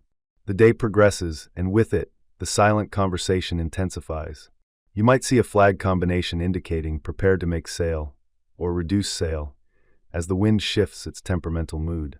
Then perhaps a signal for "send a boat alongside," indicating that an officer needs to be ferried between vessels or a crucial document passed along. These aren't grand strategic maneuvers, but the very sinews of fleet operations, coordinating everything from the mundane to the moderately important. It's a testament to the system's genius that such a vast array of daily commands could be boiled down to a sequence of colored cloths. You could almost imagine a signalman, with a wry smile, thinking, "Right, another day, another dozen ways to say, 'Please slow down, my captain wants to admire your paint job.'" Consider the sheer volume of these everyday communications. While the dramatic battle signals of Trafalgar often steal the historical spotlight, the reality is that the vast majority of flag signals flown during the Napoleonic Wars were for routine, daily operations. Historians often estimate that for every signal flown in the heat of battle, hundreds, if not thousands, were hoisted to manage the daily grind of fleet life. This constant visual chatter meant signalmen were always on alert, their eyes trained on the distant mastheads, interpreting the silent commands that dictated the rhythm of their lives. It was less about heroism and more about meticulous, unyielding attention to detail. And then there are the weather warnings, the signals that could truly make or break a day, or even a campaign. You're scanning the horizon, perhaps noticing a peculiar darkening of the sky, or a sudden, ominous shift in the wind's direction. Before long, a flag hoists on the admiral's ship, perhaps a red pennant over a blue square, a prearranged signal for expect a squall, or prepare for heavy weather. Instantly, the message ripples through the fleet. Decks that were bustling with activity suddenly become a flurry of coordinated action. Sails are furled, loose gear is lashed down, and hatches are battened. It's a silent, urgent symphony of preparation, all orchestrated by a few pieces of colored fabric dancing in the wind. The alternative, of course, would be a cacophony of shouting across miles of ocean, which, let's be honest, would be less effective than trying to explain quantum physics to a particularly stubborn seagull. Sometimes, the weather signals were even more specific. A combination might appear indicating fog approaching or visibility decreasing. This was a true test of the system's ingenuity and the signalman's skill. Imagine trying to discern small flags through a thick, swirling mist. It's like trying to find a needle in a haystack, if the haystack was also moving and occasionally spraying you with cold sea water. Yet, these signals were vital for maintaining fleet cohesion and preventing collisions in conditions where a ship could simply vanish from sight. It demanded an almost intuitive understanding of light, shadow, and the subtle ways flags might appear through the gloom. It makes you appreciate how much easier modern navigation systems make things. No more squinting through the mist, just a comforting glow from a radar screen. Now let's move to perhaps the most anticipated signals of the day, the ones that truly resonated with the stomachs of hundreds of hungry sailors. The mealtime calls. Ah, yes, the universal language of hunger, translated into a series of flags. You might be engaged in some tedious task, scrubbing decks or mending a sail, when suddenly, your eyes flicker to the admiral's mast. And there it is. Perhaps a specific combination of flags, say, a white flag over a red one, signifying dinner will be served in 1 hour, or even more directly, all hands to dinner. A collective, silent sigh of relief would ripple across the fleet, a palpable shift in the mood as every sailor began to anticipate their meager, yet vital, rations. This wasn't just about feeding hungry bellies, it was about coordination. Imagine the chaos if each ship decided to serve dinner whenever it pleased. One ship might be mid-meal, while another was still performing drills, and a third might be trying to send a boat over to collect supplies. The flag signal for meals ensured a synchronized rhythm, allowing for efficient use of time and resources across the entire fleet. It seems so simple, doesn't it? A flag for dinner. But this simple act underscores the profound impact of Popham's system, proving it was versatile enough to manage both grand strategy and the most basic human needs. You could almost hear the collective rumbling of stomachs, a silent chorus of anticipation, as that particular flag combination rose into view. And speaking of quirky tidbits, did you know that while there isn't definitive proof of a specific flag combination for laundry day or sick call, the flexibility of the numeric system meant such mundane, yet important, messages could have been created? Imagine a flag signal that meant, send all dirty socks to the flagship for a communal scrub. Or a signal, perhaps a yellow over a green, that indicated sick bay call for all with mysterious coughs. While not as dramatic as engage the enemy more closely, these practical, health and hygiene-related signals were just as crucial for maintaining a healthy and functional crew over long voyages. The system was robust enough to allow for such granular, if unglamorous, communication. However, even with all this cleverness, there were always challenges. Historians still debate whether the constant stream of daily signals, the sheer volume of mundane messages, led to a form of signal fatigue among crews. Did the incessant need to monitor and interpret routine commands dull the sharpness needed for critical, battle-altering signals? It's a fascinating thought, isn't it? The very efficiency that made daily life manageable might, paradoxically, have created a subtle mental burden. Were signalmen occasionally caught daydreaming, perhaps imagining a world where messages were simply beamed from ship to ship, without the endless hoisting and lowering? One can only speculate, but it certainly adds a layer of human frailty to this otherwise brilliant system. Throughout the day, these silent flag conversations continued. Signals to indicate a change of course, to deploy boats for fishing, to conduct gunnery practice, or even to hold divine service. Each flag, each combination, a precise instruction, unfurling against the backdrop of the vast ocean and the endless sky. The signal officers and their crews, perched high above the decks, were the unsung heroes of this daily ballet, their eyes constantly scanning, their hands expertly managing the ropes and pulleys. They were the silent communicators, the visual interpreters, ensuring that the fleet moved as one, a coordinated entity, even in the most routine of moments. As the sun began its slow descent, painting the western sky in fiery oranges and deep purples, the signals would gradually taper off. Perhaps a final prepare to anchor or maintain night formation signal would be hoisted, a silent benediction for the coming darkness. The flags that had danced so energetically through the day would be carefully lowered, folded, and stowed, awaiting the next dawn. The ocean would return to its quiet whispers, punctuated only by the creak of the ships and the distant cry of seabirds. But the day's silent conversation, the vibrant, colorful language of naval signal flags, would have fulfilled its purpose, ensuring that thousands of men and dozens of ships moved as one, a testament to ingenuity in a world without wires or waves. Now picture this, the vast, undulating canvas of the ocean, stretching endlessly under a sky that might be a brilliant, indifferent blue, or perhaps a brooding, overcast gray. You're standing on the quarterdeck of a majestic ship of the line, the very air pregnant with anticipation. The wind, a constant companion, whispers secrets through the rigging, a gentle hum against the canvas of the sails. But what truly commands your attention, what sets your heart thrumming with a peculiar mix of awe and dread, are the distant specks on the horizon. The enemy fleet. Slowly, inexorably, they are drawing closer, their masts rising like skeletal fingers against the distant sky. This, my dear listener, is the prelude, the quiet before the roar. And in this profound stillness, amidst the creaking timbers and the rhythmic slap of waves against the hull, communication becomes paramount. How do you, as an admiral, orchestrate a fleet of dozens of colossal wooden behemoths, each carrying hundreds of souls and enough firepower to level a small town into a cohesive, deadly fighting unit? You can't shout across miles of choppy water. You can't send a quick text message. No, you rely on the silent, colorful language that has been meticulously developed for just this moment, the signal flags. Imagine the admiral, perhaps pacing thoughtfully on his own flagship, his gaze fixed on the approaching adversary, his mind already mapping out the intricate dance of battle. His hand gestures are minimal, almost imperceptible, but his eyes convey the urgency to his signal officer. That officer, poised and alert, already knows the drill. This isn't just about sending a message. It's about conducting a symphony of colossal ships, a silent ballet on the grandest stage imaginable. The signal officer, a paragon of calm under pressure, begins to issue quiet commands. Hoist the red ensign, over the white pennant, beneath the blue cross. His crew, a well-oiled machine of ropes and canvas, spring into action.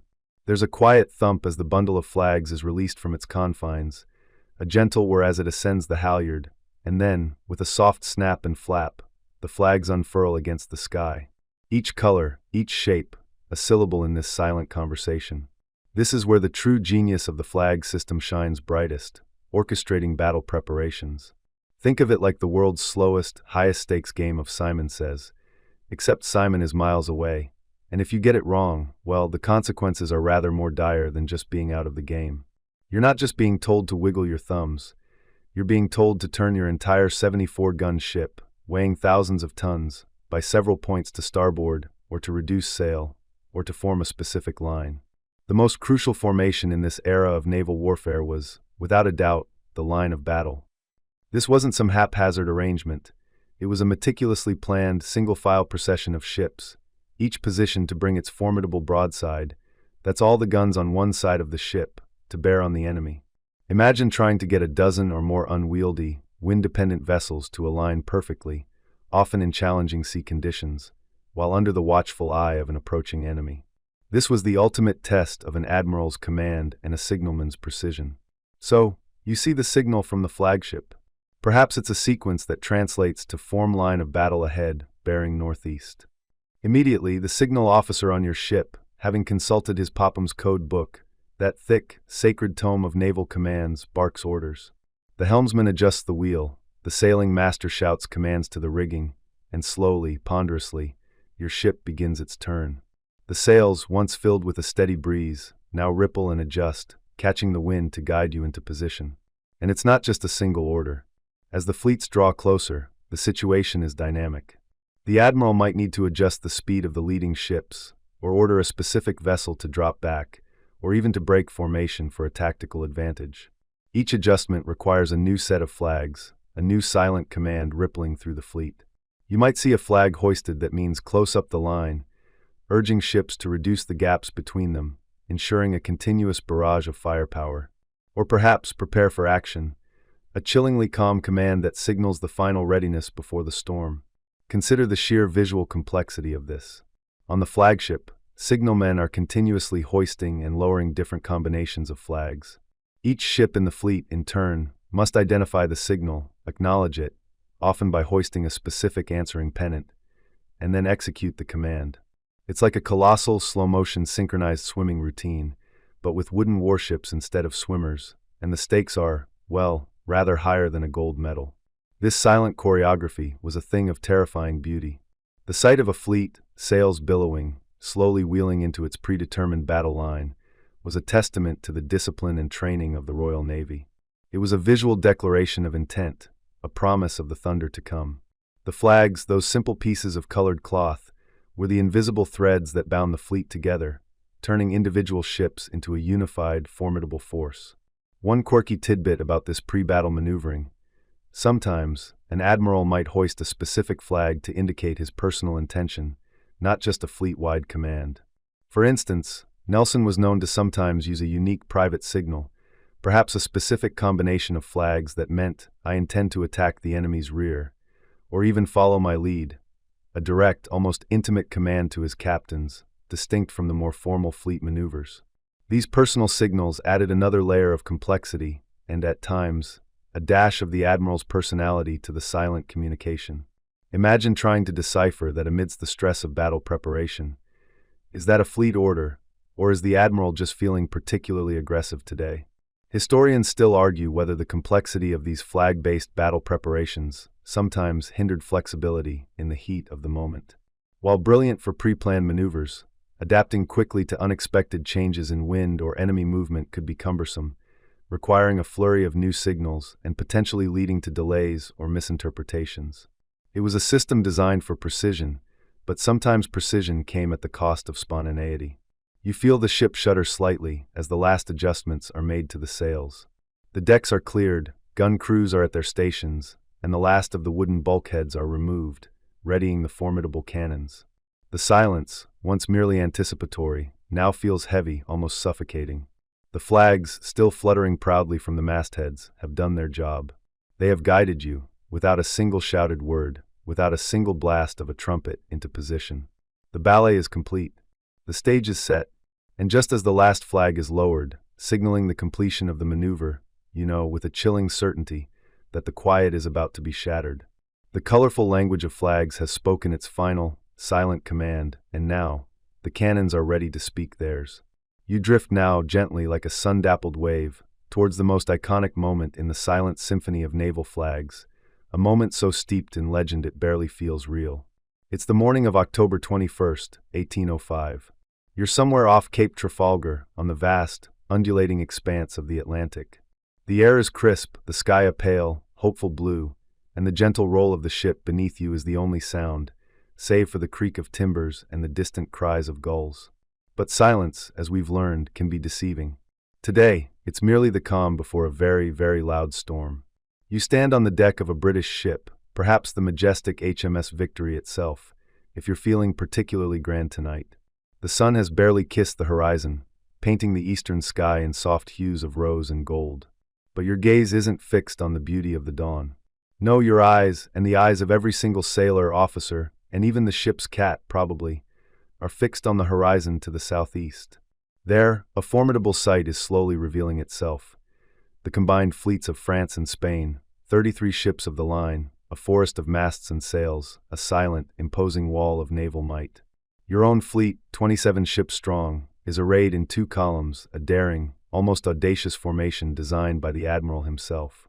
And that admiral, of course, is Horatio Nelson. You can almost feel his presence, a quiet intensity that permeates the very air on the Victory. He's not a man of booming speeches or dramatic gestures in these pre-battle moments.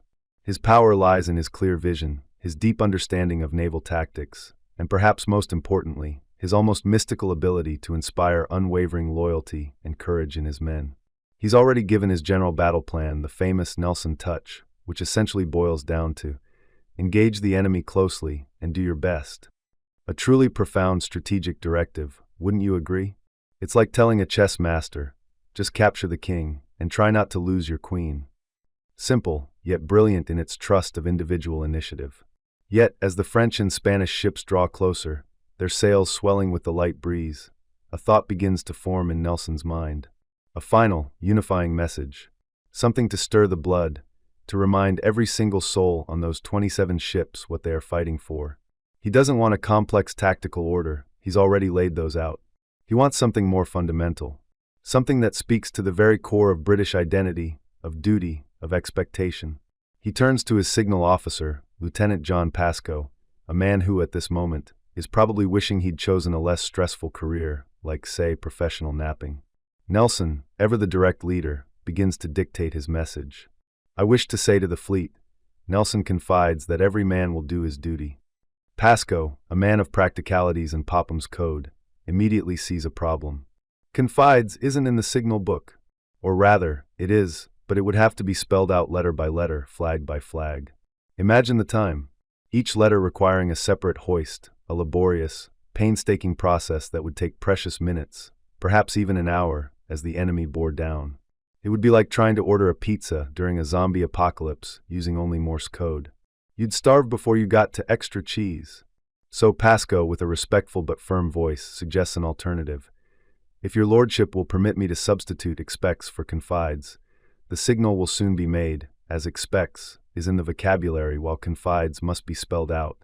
And here, dear listener, you have one of those delightful little historical quirks. The most famous signal in naval history, the one that supposedly stirred an entire nation, was changed not for poetic grandeur, but for sheer bureaucratic efficiency. It was a matter of available pre-coded phrases versus a tedious, letter-by-letter spelling bee at sea. It's like choosing a preset emoji over typing out a long, heartfelt paragraph because you're running late for dinner. The practicalities of flag hoisting trumped the nuance of Nelson's initial sentiment. Nelson, ever the pragmatist, agrees immediately. That will do, Pascoe. Make it as quickly as possible. And so the immortal words are born. England expects that every man will do his duty. This, my sleepy friend, is your mainstream historical fact for the night. The exact wording and the reason for the confides to expects change. It's a testament to the fact that even in moments of grand historical drama, sometimes the most mundane details, like a signal book's limitations, can shape destiny. Now, imagine the scene on the Victory, as quarterdeck. Pascoe and his signalmen spring into action. They grab the flags, their colors a vibrant splash against the pale sky, red, white, blue, yellow. Each flag, a carefully chosen piece of fabric, designed for maximum visibility against the vastness of the ocean. They know Popham's code intimately, the numeric values for each letter, for each common word. First, the flags for England are hoisted. A sequence of 3 or 4 flags, perhaps a red over a white, then a blue, then a yellow with a cross. They flutter in the light breeze, their edges snapping softly like distant firecrackers. The signalmen work with practiced ease, their movements fluid, almost balletic. Up they go, then down, then the next set. It's a silent, rhythmic dance, a language spoken in fabric and wind. Then comes expects. Another combination, another swift hoist. You can almost hear the quiet grunt of effort from the signalmen, the soft slap of canvas against the mast. The flags are hoisted to the mizzenmast, the mast closest to the stern, where they can be seen clearly by the ships trailing behind. Next, that every man. More flags, more hoisting. It's a laborious process, even with the efficiency of Popham's code. Each word, a separate set of flags, requiring careful attention, constant vigilance. It's not just about getting the flags up, it's about making sure they're clear, distinct, and then lowered quickly, so the next part of the message can be displayed. Think of it as sending a very important text message, but instead of typing, You have to physically assemble each word from individual magnetic letters on your fridge, take a photo, send it, then disassemble, and repeat for the next word. Finally, we'll do his duty. The last hoist. The full message, broken into its constituent parts, now floats proudly from the Victory-S mast.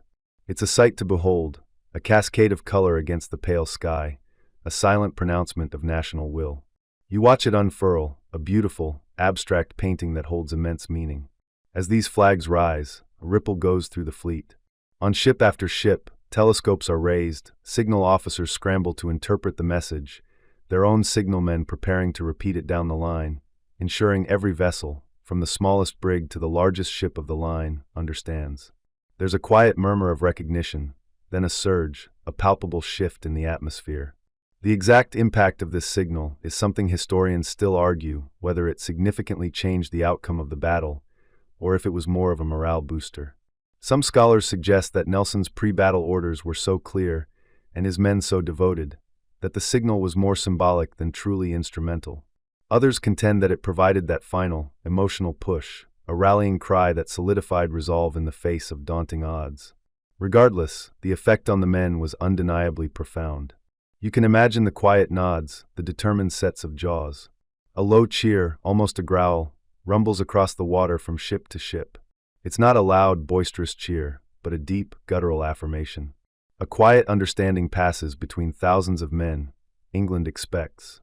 It's a simple phrase, yet it carries the weight of centuries of national pride, of duty, of sacrifice.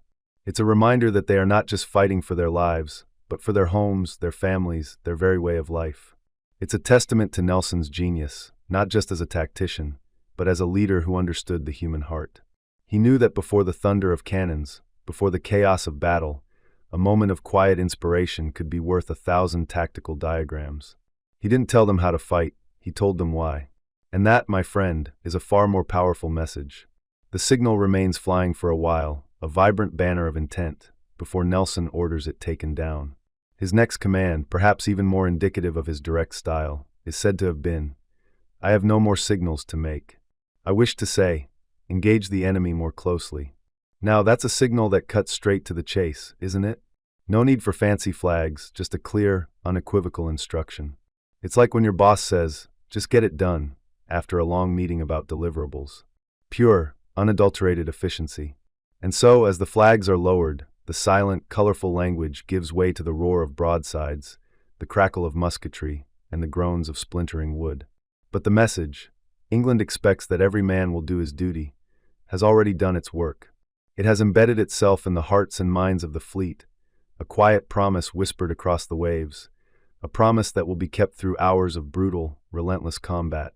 It's a moment forever etched in the annals of history, a powerful testament to the simple, yet profound, impact of a few carefully chosen words, conveyed by the silent, flapping wings of naval signal flags. You've seen the flags dance, a silent ballet on the open ocean, conveying orders with serene precision. You've imagined the quiet dedication of the signalmen, their world a canvas of color and wind. But now, as the wind shifts, so too does the very nature of naval communication. Because what happens when that quiet canvas is ripped apart by the thunderous, suffocating chaos of battle? You stand on the quarterdeck of a ship of the line, just moments before the first broadsides erupt. The air is crisp, the flags vivid against the sky. You see your admiral's signal, clear and distinct, ordering the fleet into a precise line of battle. It's magnificent, a testament to Popham's genius. But then the first gun roars, and another, and suddenly, the world around you transforms into a maelstrom of sound, smoke, and splintering wood. Imagine, if you will, being a signalman in this inferno. One moment, you're meticulously hoisting a flag, your eyes fixed on the distant masthead of the flagship. The next, a cannonball whizzes past, tearing a hole through the very flag you were about to raise, sending splinters of wood flying from the mast itself. Your ears are assaulted by a cacophony that defies description. The deafening boom of your own ship's 32-pounders, the answering crash of enemy cannon fire, the high-pitched shriek of grapeshot tearing through rigging, the sickening thud of solid shot impacting the hull, and the groans and shouts of men. It's like trying to have a polite conversation in the middle of a heavy metal concert, but with more fire and significantly less spandex. The air, once so clear and bracing, rapidly becomes thick, acrid, and opaque. This isn't just a wisp of smoke from a campfire. This is the relentless exhalation of hundreds of cannons, each belching out a cloud of black powder smoke that hangs heavy and low over the water. It's a choking, eye-stinging fog that rolls across the surface of the sea, swirling around the ships like a malevolent spirit.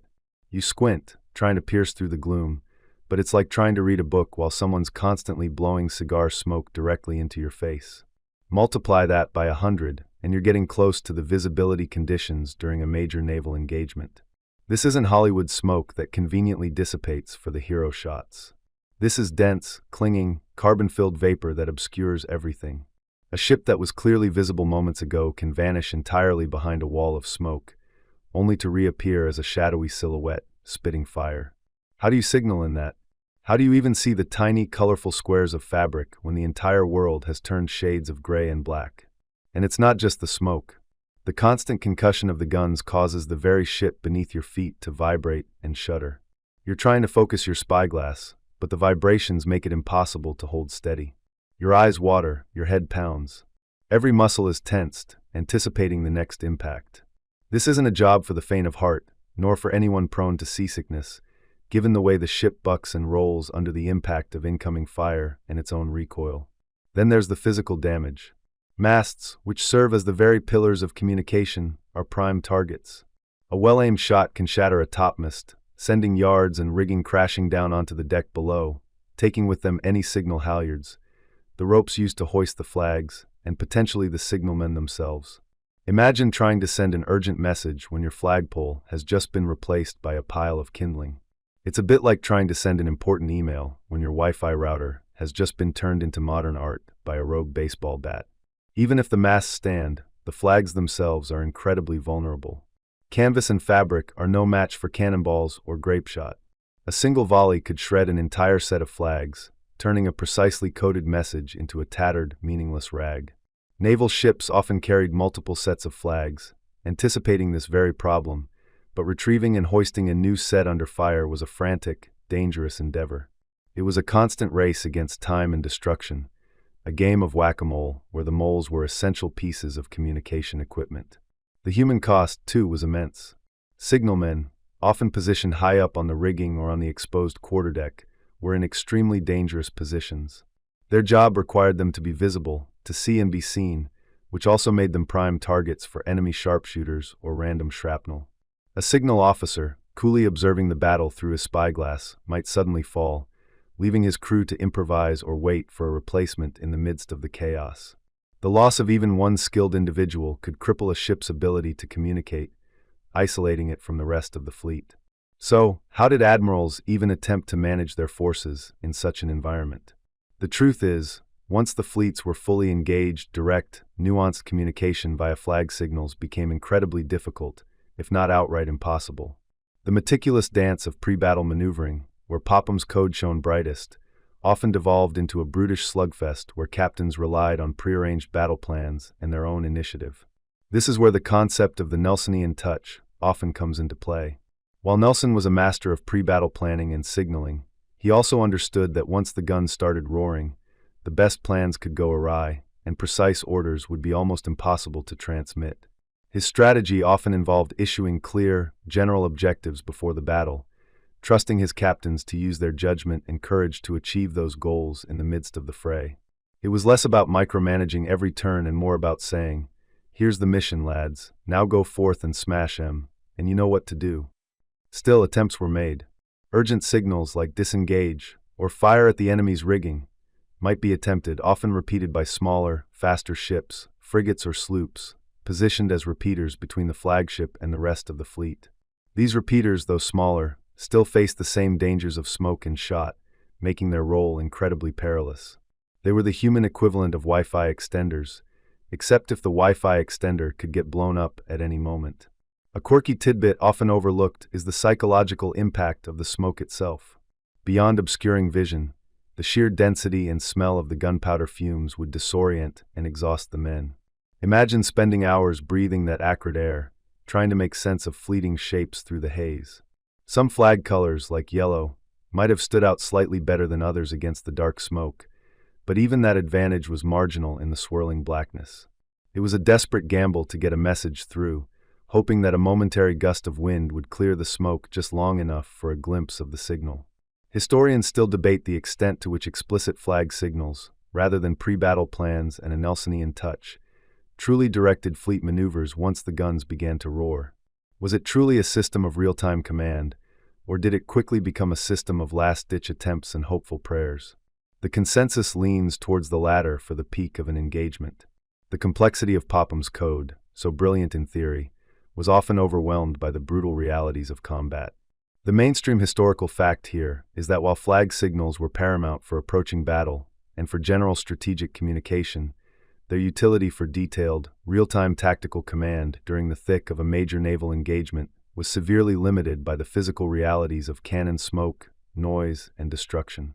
Admirals often had to rely on their captains knowing the overall plan and acting decisively on their own initiative. The period of the Napoleonic Wars, particularly battles like Trafalgar, showcased this transition from precise signaling to a more decentralized, yet equally effective, form of command based on trust and shared objectives. So, as you drift deeper into the quietude of this historical journey, consider the signalman, straining his eyes through the smoke, frantically trying to hoist a new flag on a damaged mast, his ears ringing, his lungs burning. He is a testament to the dedication required to bridge the communication gap in the most hellish of environments. His quiet, colorful language, once so clear, now struggles to whisper its meaning through the roaring, blinding chaos of war. It's a reminder that even the most ingenious systems have their limits when confronted with the raw, untamed power of a fighting fleet. The thunderous roar, the acrid bite of gunpowder smoke, the frantic rush of battle, it all begins to recede. Slowly, almost imperceptibly, a profound quiet descends upon the water. You feel the ship beneath you, no longer shuddering from cannon recoil, but gently swaying with the ocean's rhythm. The air, once thick with lead and fire, begins to clear, revealing a scene both chaotic and strangely serene. This is the aftermath, a moment not of stillness, but of a different kind of intensity. And here, in this fragile calm, the silent, colorful language of flags truly comes into its own, shifting from orchestrating destruction to managing survival and celebrating triumph. You scan the horizon, your eyes tracing the ragged lines of sails, some torn to ribbons, others riddled with shot holes that look like oversized moth-eaten blankets. Masts, once proud and upright, now lean at precarious angles, splintered like ancient trees struck by lightning. The water, which moments ago was churned into a furious froth, now laps gently against hulls, carrying with it debris, shattered spars, splintered wood, and the occasional chilling, empty barrel. It's a scene that whispers of immense violence, yet somehow, the flags begin to speak of recovery. Imagine, if you will, the signalman, his face smudged with powder, his ears still ringing, but his hands steady. He's no longer frantically hoisting battle orders. Now, his work takes on a different urgency. The first order of business, often, is to assess the damage. How do you tell the admiral, miles away across the water, that your ship is taking on water faster than the pumps can cope? Or that your mainmast is gone, rendering you little more than a bobbing target? This is where the standardized signal books truly prove their worth.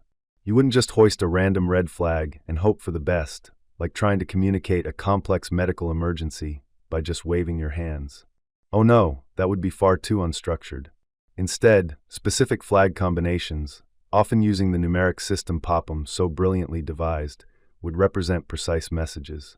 Perhaps a flag sequence indicating ship dismasted, or requires immediate assistance, or even taking on water rapidly. Each ship, a floating island of wounded pride and splintered wood, would hoist its tale of woe for the entire fleet to see. It's like a very public, very colorful, and very slow-motion group chat where everyone is just sending emojis of sinking ships and broken hearts. Except, with actual consequences. You might see a ship, its hull visibly breached, flying a particular combination that, when deciphered, translates to need carpenters and stores immediately. Another, perhaps listing heavily, would signal, have many wounded, require surgical assistance. The urgency was paramount, yet the communication remained silent, a series of urgent, colorful prayers fluttering against the vast, indifferent sky. It's a testament to the system's ingenuity that such vital, nuanced information could be conveyed without a single shout echoing across the waves. You couldn't exactly text, "OMG, we're sinking, send help fast," back then, so this was their equivalent of a desperate SOS ping. And what about the calls for aid? Beyond just reporting damage, there was the crucial need for assistance. A ship might be disabled, adrift in enemy waters, or simply too heavily damaged to continue the fight without external help. Here, specific distress signals would come into play. A common, universally recognized symbol of distress was the national ensign, flown upside down. You can imagine the collective gasp, or perhaps a more sedate, concerned murmur, rippling through the fleet as a ship, normally a proud display of national colors, suddenly inverted its flag. It was a clear, unambiguous sign. We are in dire straits. Help us. It's the maritime equivalent of someone running down the street screaming, but doing it in a very polite, visually codified way. But the aftermath wasn't just about distress. For the victorious side, it was also about triumph. As the smoke finally cleared, and the enemy either struck their colors in surrender or fled, the mood would shift. A collective sigh of relief, followed by a surge of exultation. How do you signal victory? This, too, was a matter of specific flag protocol. The most common and profoundly symbolic act of victory was the hoisting of the captured enemy's flag beneath one's own national ensign. Imagine the sight. A British ship, its Union Jack flying proudly at the masthead, and just below it, the tricolor of a French or Spanish vessel, upside down or perhaps even in tatters. It was a bold, unmistakable declaration of conquest, visible for miles. It's like putting a defeated opponent's jersey on your wall, but on a much grander, more public scale. This was a mainstream historical fact, a widely understood visual shorthand for, "We won." And we've got the receipts. For a quirky or fringe tidbit, consider the subtle nuances of surrender.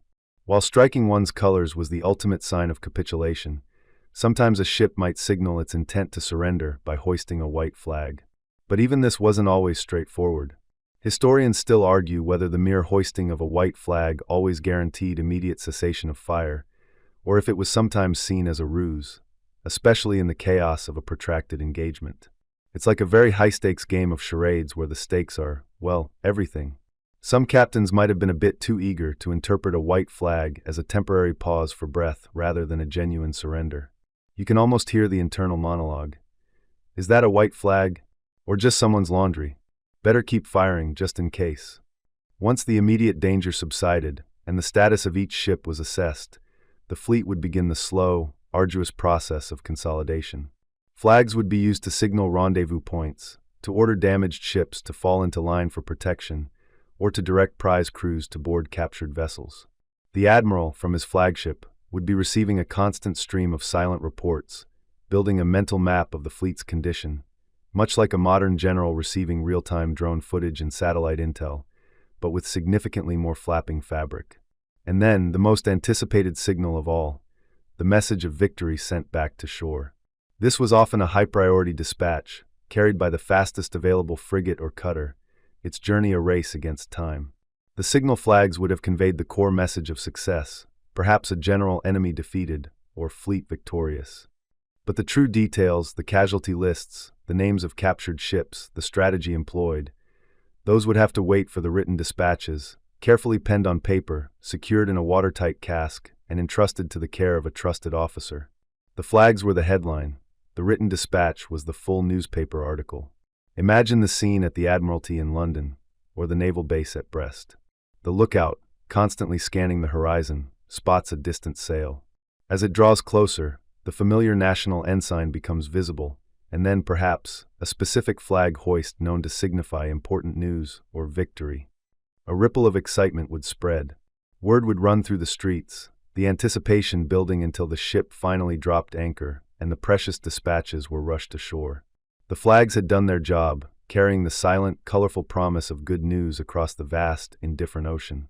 It's a bit like waiting for your Amazon delivery, except instead of a package, it's the fate of nations, and the delivery driver is a very tired sailor. The flags, in the aftermath, were not just tools of communication, they were emotional barometers. A ship flying its colors proudly, undamaged, conveyed a sense of resilience and triumph. A ship limping along, its flags signaling distress, evoked sympathy and urgent action. They were silent storytellers, each hoisted pennant and ensign a word in a grand, dramatic narrative of survival, loss, and victory. You realize, looking back, how profoundly human this system was. It relied on keen eyesight, precise execution, and a shared understanding of a visual language that, despite its apparent simplicity, managed to convey the immense complexities of war and its brutal, beautiful aftermath. The quiet beauty of these flags, in their most challenging moments, truly shines through. You drift gently from the thunderous echoes of Trafalgar, finding yourself now in a quieter, yet equally dynamic, maritime world. The Napoleonic Wars have receded into memory, their grand battles replaced by the steady hum of commerce and the evolving needs of a globalizing world. The sea, however, remains as vast and silent as ever, still demanding a language that could bridge distances without a whisper. And so, you watch as the humble signal flag, having proven its worth in the crucible of war, begins its fascinating transformation, refining its efficacy, growing from a tool of military command to an instrument of global communication. The immediate aftermath of the wars saw a curious patchwork of signal systems. Each navy, proud of its own code, be it Popham's or something equally intricate but nationally specific, continued largely in its own way.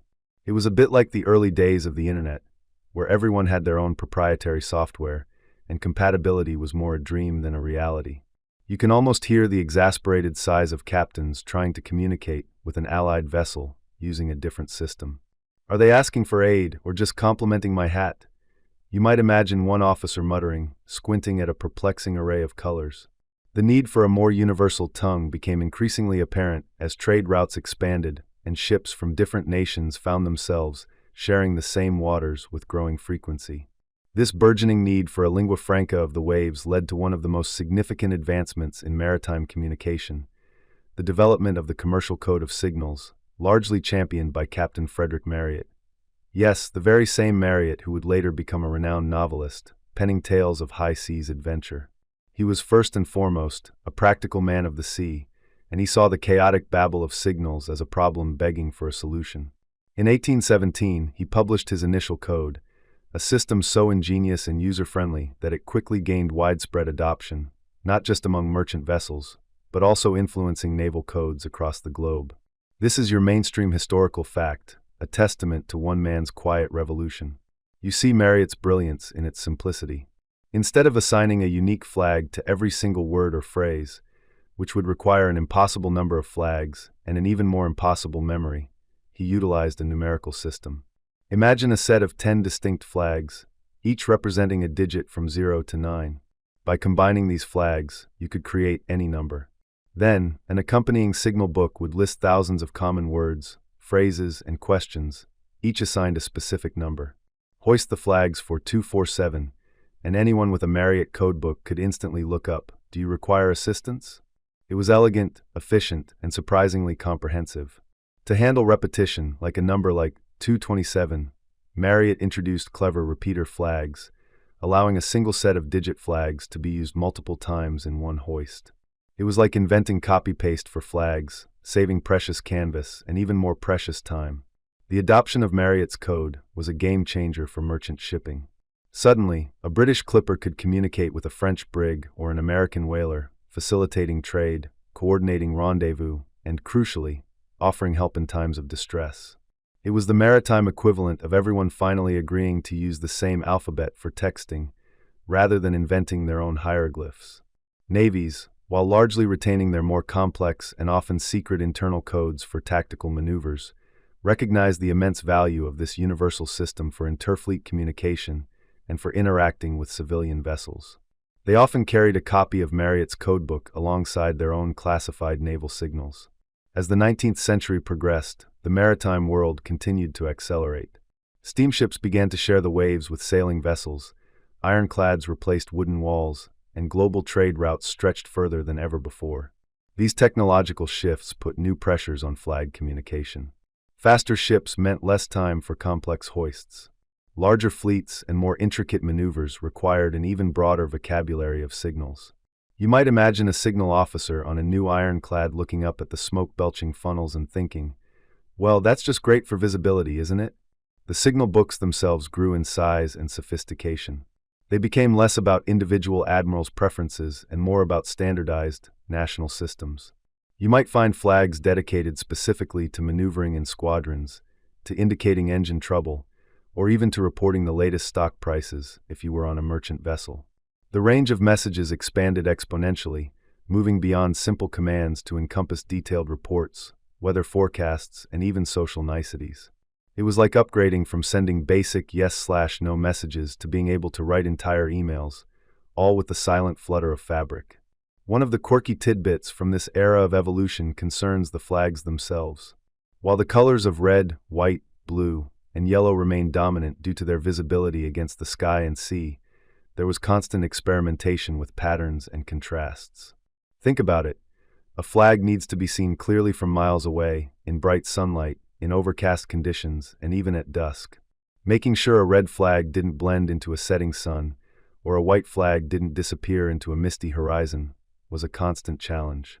Historians still argue whether the subtle shifts in shade and pattern over the decades were truly driven by empirical visibility tests, or simply by the whims of flag designers trying to make their mark. You might imagine a committee of naval officers debating the precise shade of indigo for hours, perhaps arguing that this one looks too much like the enemy's laundry day gone wrong. Indeed, ensuring color fastness was another battle fought on shore, as early dyes often faded quickly under the relentless sun and salt water, turning once vibrant signals into confusing, pastel whispers. Imagine the laundry day nightmares of a signal officer. Another red flag faded to pink? Nelson would be so disappointed. This relentless pursuit of clarity and universality eventually culminated in the International Code of Signals, ICS, which began its formal development in 1855 and saw its first major international adoption in 1857. This was a truly collaborative effort, moving beyond the individual genius of Marriott to a global agreement on a single standardized system. You see a set of flags, 26 for the alphabet, 10 for the numbers, and a few special pennants and repeaters. Each flag, when flown alone, had a specific urgent meaning. Man overboard. I require medical assistance. I am on fire. When combined, they could spell out any message, similar to Popham's system, but now universally understood. Learning these new flag codes was probably harder than mastering the original Nintendo, and definitely less forgiving if you pressed the wrong button or hoisted the wrong pennant. The ICS was a monumental achievement, a testament to the idea that nations could cooperate for the common good of maritime safety and commerce. It moved away from the secrecy inherent in military codes, prioritizing clear, unambiguous communication for all mariners. While navies continued to maintain their own classified signal books for tactical operations, the ICS became the default for intership communication, especially in times of peace or between ships of different nationalities. It was a language designed to prevent disaster and facilitate global interaction. The role of the signalman also evolved. No longer just a keen-eyed sailor, they became highly trained specialists, almost scholars of the waves. You see them practicing endlessly, memorizing flag combinations, understanding the nuances of hoist order, and learning to interpret signals even in challenging conditions. Dedicated signal schools emerged, where officers and ratings were drilled in the art and science of visual communication, ensuring precision and speed. The raising and lowering of flags became an even more fluid, almost performative, act, a silent ballet choreographed for maximum clarity. Even as other forms of communication began to emerge, the semaphore, which allowed for faster letter-by-letter spelling over shorter distances, and eventually the electric telegraph and radio, the signal flag system continued its evolution. It integrated with these new technologies, sometimes serving as a backup, sometimes as the primary means for short, vital messages that didn't require the complexity of a telegraph. The flags adapted, sometimes adding new meanings to existing combinations, sometimes introducing new flags for specific purposes, always striving for greater efficacy and clarity. You might see a modern ship using a single flag to indicate, "I am carrying dangerous cargo," a concept far removed from the simple, engage the enemy more closely of Nelson's time, yet still rooted in the same principles of silent, visual command. The post-Napoleonic era, therefore, wasn't just about refining existing systems. It was about transforming them from national secrets into international standards. It was a journey from the battlefield to the bustling trade lanes, from the immediate needs of war to the enduring demands of global commerce and safety. The flags, once symbols of military might and secret command, became the colorful, silent envoys of international cooperation, whispering messages of peace, aid, and trade across the vast, indifferent ocean. As you drift deeper into the quiet hum of the past, remember that even the most elegant systems have their Achilles heel, their moments of utter frustration. Imagine, if you will, the signalman, perched high above the deck, his eyes scanning the horizon, his heart a silent drumbeat of anticipation. But what happens when the very air conspires against his craft? What happens when the world itself turns into a giant, uncooperative canvas? Our first silent hurdle, the most insidious, is the weather. The weather. You're picturing perhaps a gentle breeze, a sun-drenched sea, perfect for flags to unfurl and dance. But the ocean, dear listener, is rarely so accommodating. You can almost feel it now, the damp chill creeping into your bones, the scent of salt mixed with something heavier, something wet. Suddenly, the world around you compresses. A thick, gray blanket descends, not silently, but with a quiet, suffocating insistence. Fog. A pea souper, as they used to call it. One moment, the entire fleet stretches out before you, a majestic line of silent giants. The next, the ship just a cable's length away becomes a ghostly blur, then vanishes entirely. Your carefully chosen red and white signals, so vibrant moments ago, now simply melt into the swirling mist. The yellow, the blue, the distinct shapes, they're all rendered useless. It's like trying to communicate with your friend across the street by holding up a tiny note, only for a giant, fluffy cloud of cotton candy to roll in and swallow everything between you. You can shout, you can wave your arms frantically, but the silent language of flags, the very essence of your job, is nullified. The signalman's heart must sink, watching his meticulously prepared flags hang limply unread. All that practice, all that precision, and now nothing. You're left with the unnerving sound of foghorns, mournful bellows echoing across the invisible expanse, warning of unseen dangers, of other ships that might be mere yards away, yet utterly lost to sight. It's a game of hide and seek, except no one's laughing, and the stakes are entire warships. In such conditions, the only communication possible might be the desperate clang of a bell or the frantic shout of a lookout, hoping against hope to avoid a catastrophic collision in the blind, watery labyrinth. This isn't just an inconvenience. It can mean the complete breakdown of fleet cohesion, leaving individual ships vulnerable and isolated. Then, even on a perfectly clear day, there's the tyranny of distance. Imagine trying to read the tiny print on a menu from across a sprawling football field. That's a bit like what a signalman faced. As ships spread out, perhaps to cover a wider area or to maintain their position in a vast battle line, the vibrant colors of the flags begin to fade, to blur, to merge into indistinguishable smudges against the distant sky. A crisp red square might become a vague reddish blob, its precise meaning lost to the sheer expanse of ocean and air. Even with the best spyglass of the era, which, let's be honest, wasn't exactly a pair of high-powered binoculars with image stabilization, distinguishing between a blue flag with a white cross and a white flag with a blue cross could become an impossible task. You might be able to make out a flag, but its specific design, its unique combination of colors and patterns that gave it meaning, would be lost to the curvature of the earth and the atmospheric haze. The very light itself could play tricks. A white flag hoisted against a bright, sun-drenched sky could vanish as if by magic, simply blending into the glare.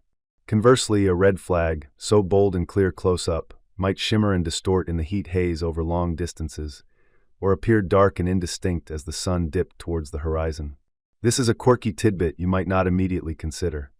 The actual visibility of the colors themselves was a constant challenge, forcing navies to stick to a limited palette of high-contrast hues like red, white, blue, and yellow.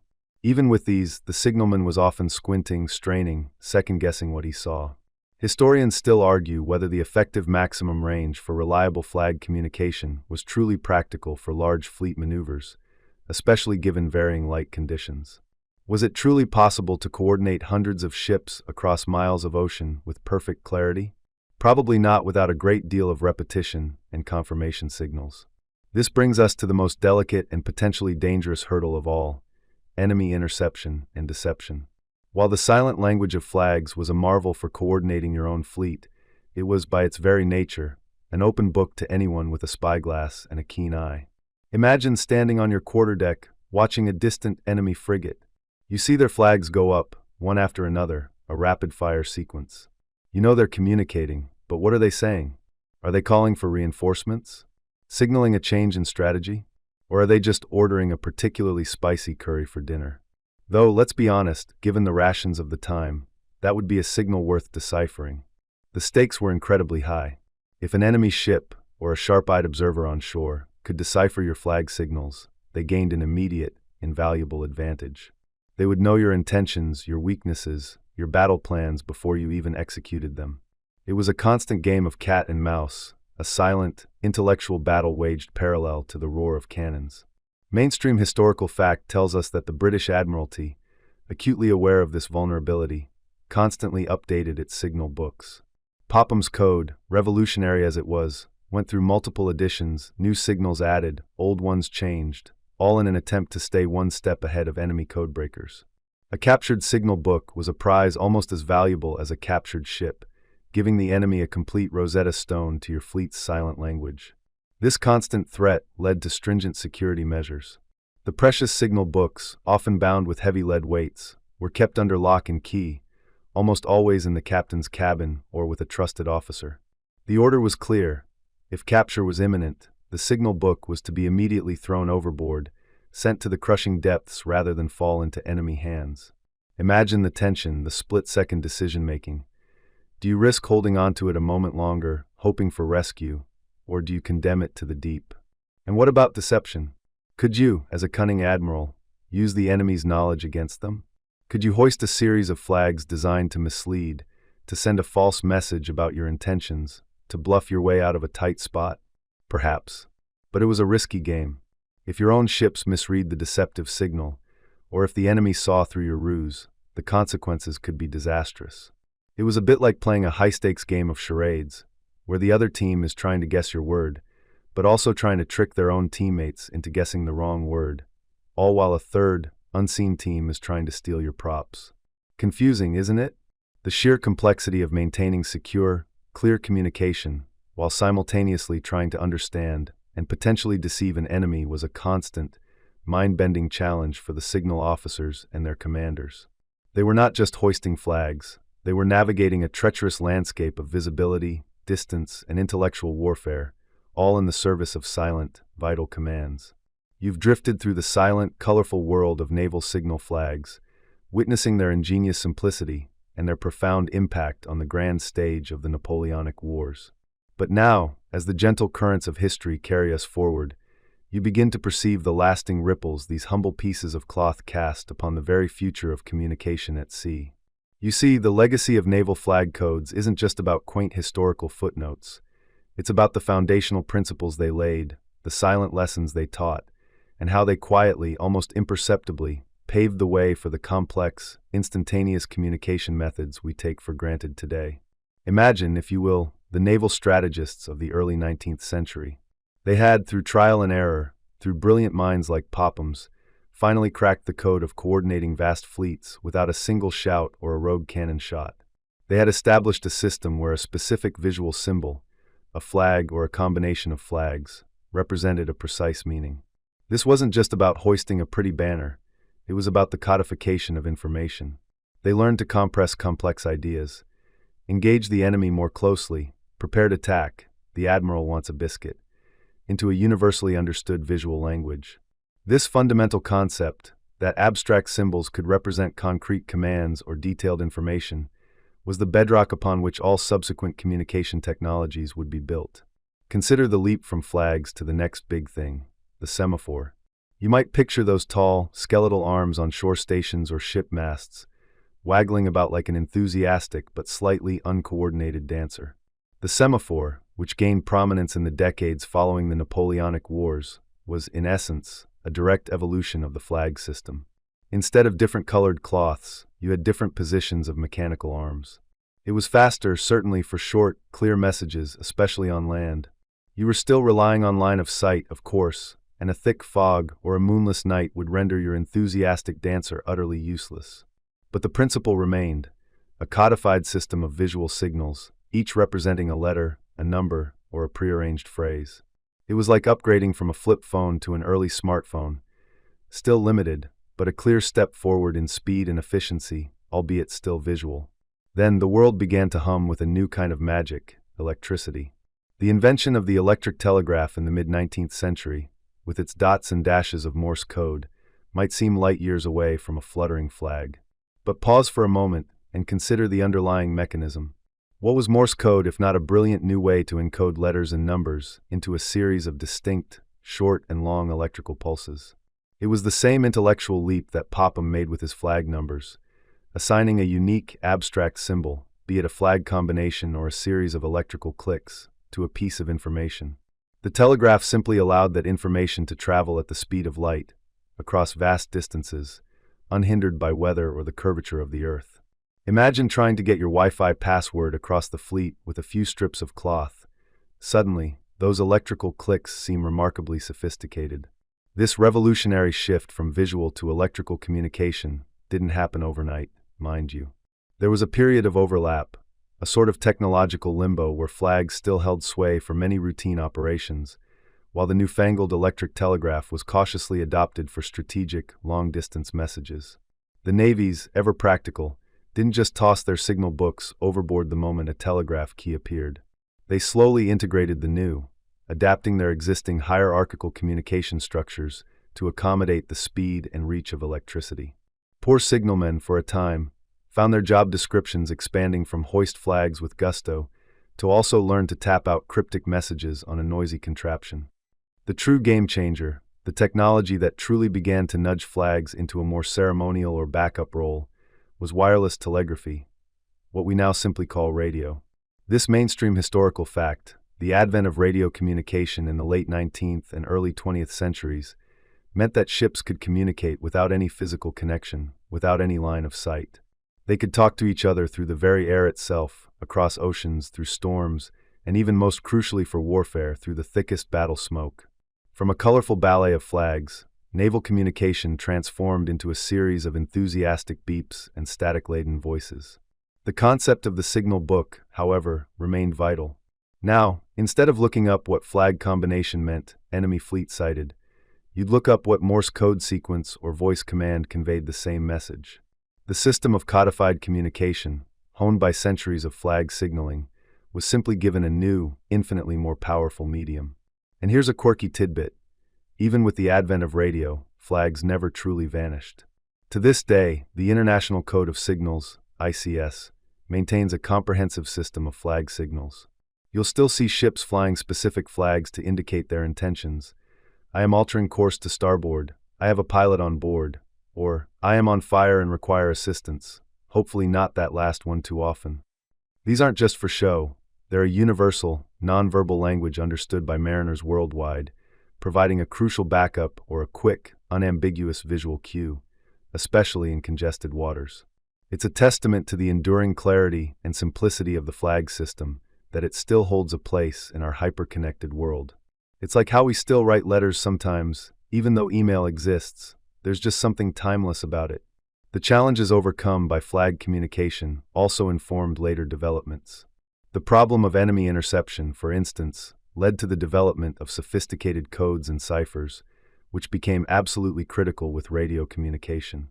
If an enemy could just listen in on your unencrypted conversations, your technological advantage evaporated. The need for clear, concise, and unambiguous messages, honed by the limited visual vocabulary of flags, also translated directly into the protocols and brevity codes used in radio communication. Every time a modern warship sends a secure, encrypted message, you can trace a lineage back to the admiral who worried about Napoleon's spies deciphering his flag hoists. Historians still argue whether the initial resistance to fully embracing wireless technology was due more to a nostalgic attachment to established visual methods or a genuine concern over signal security in this new, open medium. It's a chicken and egg debate about tradition versus pragmatism. So, as you slowly drift into slumber, consider the profound legacy of those vibrant, silent flags. They were more than just pretty pieces of cloth. They were the first true steps towards a global, instantaneous communication network. They taught us the power of codes, the importance of standardization, and the discipline required to transmit vital information accurately across vast distances. They laid the very intellectual groundwork for the telegraph, the telephone, and ultimately the wireless world we inhabit today. From the quiet whisper of a hoisted signal to the instant global chatter of satellites, the journey of communication at sea began quite beautifully, with a dance of color against the endless blue. You've drifted through the silent, colorful world of naval signal flags, witnessing their ingenious simplicity and their profound impact on the grand stage of the Napoleonic Wars. But now, as the gentle currents of history carry us forward, you begin to perceive the lasting ripples these humble pieces of cloth cast upon the very future of communication at sea. You see, the legacy of naval flag codes isn't just about quaint historical footnotes. It's about the foundational principles they laid, the silent lessons they taught, and how they quietly, almost imperceptibly, paved the way for the complex, instantaneous communication methods we take for granted today. Imagine, if you will, the naval strategists of the early 19th century. They had, through trial and error, through brilliant minds like Popham's, finally cracked the code of coordinating vast fleets without a single shout or a rogue cannon shot. They had established a system where a specific visual symbol, a flag or a combination of flags, represented a precise meaning. This wasn't just about hoisting a pretty banner, it was about the codification of information. They learned to compress complex ideas, engage the enemy more closely, prepared attack, the admiral wants a biscuit, into a universally understood visual language. This fundamental concept, that abstract symbols could represent concrete commands or detailed information, was the bedrock upon which all subsequent communication technologies would be built. Consider the leap from flags to the next big thing, the semaphore. You might picture those tall, skeletal arms on shore stations or ship masts, waggling about like an enthusiastic but slightly uncoordinated dancer. The semaphore, which gained prominence in the decades following the Napoleonic Wars, was, in essence, a direct evolution of the flag system. Instead of different colored cloths, you had different positions of mechanical arms. It was faster, certainly, for short, clear messages, especially on land. You were still relying on line of sight, of course, and a thick fog or a moonless night would render your enthusiastic dancer utterly useless. But the principle remained, a codified system of visual signals, each representing a letter, a number, or a prearranged phrase. It was like upgrading from a flip phone to an early smartphone, still limited, but a clear step forward in speed and efficiency, albeit still visual. Then, the world began to hum with a new kind of magic, electricity. The invention of the electric telegraph in the mid-19th century, with its dots and dashes of Morse code, might seem light years away from a fluttering flag. But pause for a moment and consider the underlying mechanism. What was Morse code if not a brilliant new way to encode letters and numbers into a series of distinct, short and long electrical pulses? It was the same intellectual leap that Popham made with his flag numbers, assigning a unique, abstract symbol, be it a flag combination or a series of electrical clicks, to a piece of information. The telegraph simply allowed that information to travel at the speed of light, across vast distances, unhindered by weather or the curvature of the earth. Imagine trying to get your Wi-Fi password across the fleet with a few strips of cloth. Suddenly, those electrical clicks seem remarkably sophisticated. This revolutionary shift from visual to electrical communication didn't happen overnight, mind you. There was a period of overlap, a sort of technological limbo, where flags still held sway for many routine operations, while the newfangled electric telegraph was cautiously adopted for strategic, long-distance messages. The navies, ever practical, didn't just toss their signal books overboard the moment a telegraph key appeared. They slowly integrated the new, adapting their existing hierarchical communication structures to accommodate the speed and reach of electricity. Poor signalmen, for a time, found their job descriptions expanding from hoist flags with gusto to also learn to tap out cryptic messages on a noisy contraption. The true game changer, the technology that truly began to nudge flags into a more ceremonial or backup role, was wireless telegraphy, what we now simply call radio. This mainstream historical fact, the advent of radio communication in the late 19th and early 20th centuries, meant that ships could communicate without any physical connection, without any line of sight. They could talk to each other through the very air itself, across oceans, through storms, and even most crucially for warfare, through the thickest battle smoke. From a colorful ballet of flags, naval communication transformed into a series of enthusiastic beeps and static-laden voices. The concept of the signal book, however, remained vital. Now, instead of looking up what flag combination meant enemy fleet sighted, you'd look up what Morse code sequence or voice command conveyed the same message. The system of codified communication, honed by centuries of flag signaling, was simply given a new, infinitely more powerful medium. And here's a quirky tidbit. Even with the advent of radio, flags never truly vanished. To this day, the International Code of Signals, ICS, maintains a comprehensive system of flag signals. You'll still see ships flying specific flags to indicate their intentions, I am altering course to starboard, I have a pilot on board, or I am on fire and require assistance, hopefully not that last one too often. These aren't just for show. They're a universal, nonverbal language understood by mariners worldwide, providing a crucial backup or a quick, unambiguous visual cue, especially in congested waters. It's a testament to the enduring clarity and simplicity of the flag system that it still holds a place in our hyper-connected world. It's like how we still write letters sometimes, even though email exists. There's just something timeless about it. The challenges overcome by flag communication also informed later developments. The problem of enemy interception, for instance, led to the development of sophisticated codes and ciphers, which became absolutely critical with radio communication. If an enemy could just listen in on your unencrypted conversations, your technological advantage evaporated. The need for clear, concise, and unambiguous messages, honed by the limited visual vocabulary of flags, also translated directly into the protocols and brevity codes used in radio communication. Every time a modern warship sends a secure, encrypted message, you can trace a lineage back to the admiral who worried about Napoleon's spies deciphering his flag hoists. Historians still argue whether the initial resistance to fully embracing wireless technology was due more to a nostalgic attachment to established visual methods or a genuine concern over signal security in this new, open medium. It's a chicken and egg debate about tradition versus pragmatism.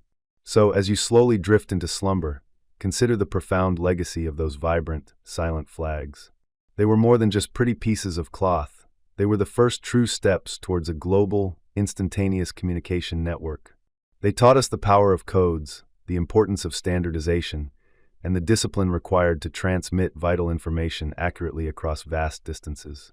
They laid the very intellectual groundwork for the telegraph, the telephone, and ultimately, the wireless world we inhabit today. From the quiet whisper of a hoisted signal to the instant global chatter of satellites, the journey of communication at sea began, quite beautifully, with a dance of color against the endless blue.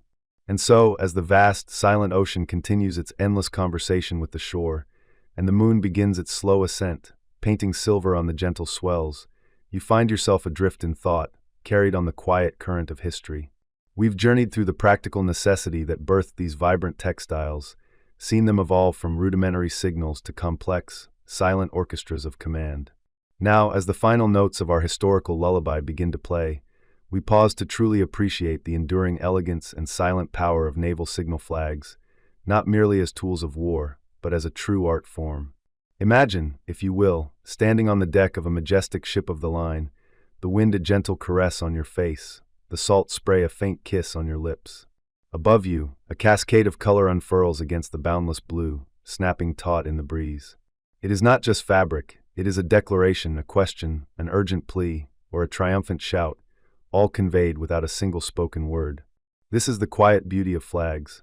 In an age dominated by the roar of cannon and the crash of waves, these vibrant banners offered a profound counterpoint, a language of pure visual poetry. Each hoist, each dip, each perfectly timed sequence was a brushstroke on the canvas of the sky, composing messages of life and death, strategy and survival. There's an inherent elegance in their simplicity, isn't there? Just a handful of colors, the bold red, the pristine white, the deep blue, the sun-kissed yellow, combined in countless permutations. It's almost like a minimalist painting, where every shade and shape carries immense weight. You see the flag officer, a silhouette against the setting sun, making a subtle gesture, and almost immediately, a signalman begins the methodical dance of hoisting. It's a rhythmic, almost meditative process, the precise folding, the careful attachment to the halyards, the smooth, steady pull as the flags ascend, then the sudden unfurling as the wind catches them, revealing their silent wisdom. It was a communication system that required not just technical knowledge, but an intuitive understanding of the elements, a subtle feel for the rhythm of the ship, and an almost artistic eye for the moment. The power of these flags was in their silence, a paradox in a world so often defined by noise. While the great guns thundered and muskets cracked, while the very timbers of the ships groaned under the strain of battle, crucial orders continued to pass, unseen by the enemy, unheard by the chaos. Imagine the sheer discipline required to maintain this silent ballet amidst the maelstrom. It's like trying to have a nuanced conversation in a rock concert, but instead of shouting, you're using interpretive dance. And if you messed up a flag, it wasn't just a typo, it could mean charge. Instead of lunch is ready. Awkward, to say the least, especially when the consequences were rather more dire than a missed meal. This silent power was perhaps never more evident than on that fateful morning off Cape Trafalgar, when Admiral Nelson, with a stroke of genius and a profound understanding of his men, hoisted the immortal message. England expects that every man will do his duty. This wasn't just a command, it was a rallying cry, a spiritual invocation delivered through a series of flags. It's a mainstream historical fact that this signal, seen by every ship in the British fleet, infused them with a collective resolve that transcended tactical orders. It was a moment where fabric, color, and a brilliant mind converged to inspire an entire nation. Historians still argue whether the profound emotional impact of that signal was primarily due to its content, or the very visual, silent, and public way it was delivered, allowing each sailor to witness the message unfold. Consider, too, the unique challenges that elevated this system to an art. Unlike today's instantaneous digital messages, where you can practically video call your captain from across the globe, these flags were at the mercy of the elements. Fog could render them invisible, distance could blur their distinctions, and the enemy, ever watchful, could attempt to decipher their secrets. Yet, despite these hurdles, the signalmen, these quiet orchestrators of command, persevered.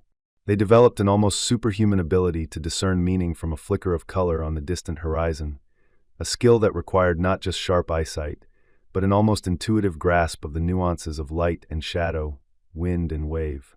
It was a truly analog communication system in a world that hadn't even conceived of digital. Imagine trying to get Wi-Fi on one of those frigates. You'd be stuck with the dial-up of flags, waiting for each pixel to load, hoping the wind didn't decide to play hide-and-seek with your crucial message. The art of flag signaling wasn't just in their visual appeal, but in the profound human ingenuity behind their creation and execution. Sir Popham's revolutionary code, for instance, wasn't just a list of phrases. It was a carefully constructed language, designed for clarity, efficiency, and adaptability. It was a linguistic masterpiece, translated into a visual medium. A quirky tidbit is that Popham's code included specific signals for surprisingly mundane things, like "send a boat for the Admiral's laundry," or "has any ship seen my lost pet parrot?" Proving that even in the midst of grand naval strategy, daily life, and perhaps a touch of eccentricity, still found its voice through flags. It makes you wonder if there was a flag for, "Is it Friday yet?" These flags paved the way for future innovations, undoubtedly. They were the predecessors to semaphore, to telegraphs, to radio waves, and eventually, to the satellites that now connect every corner of our world. But unlike the invisible waves that carry our modern chatter, these flags possessed a tangible presence, a visual poetry that etched itself into the very fabric of naval history. They were a testament to human ingenuity, a bridge between thought and action, silence and command. So, as you drift deeper into the tranquility of this historical twilight, let the image of these vibrant flags linger in your mind. See them fluttering against the vastness of the sea and sky, each one a silent whisper of a bygone era.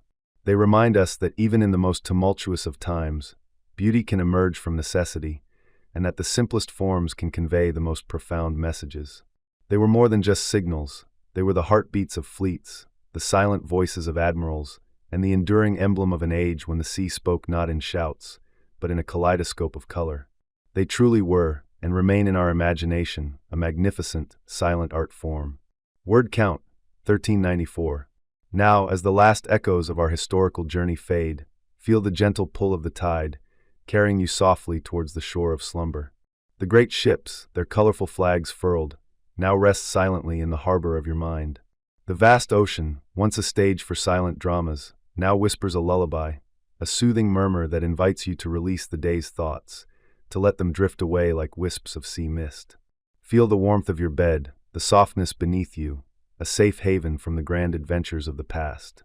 Your mind, having navigated the currents of history, now seeks the quiet depths of rest.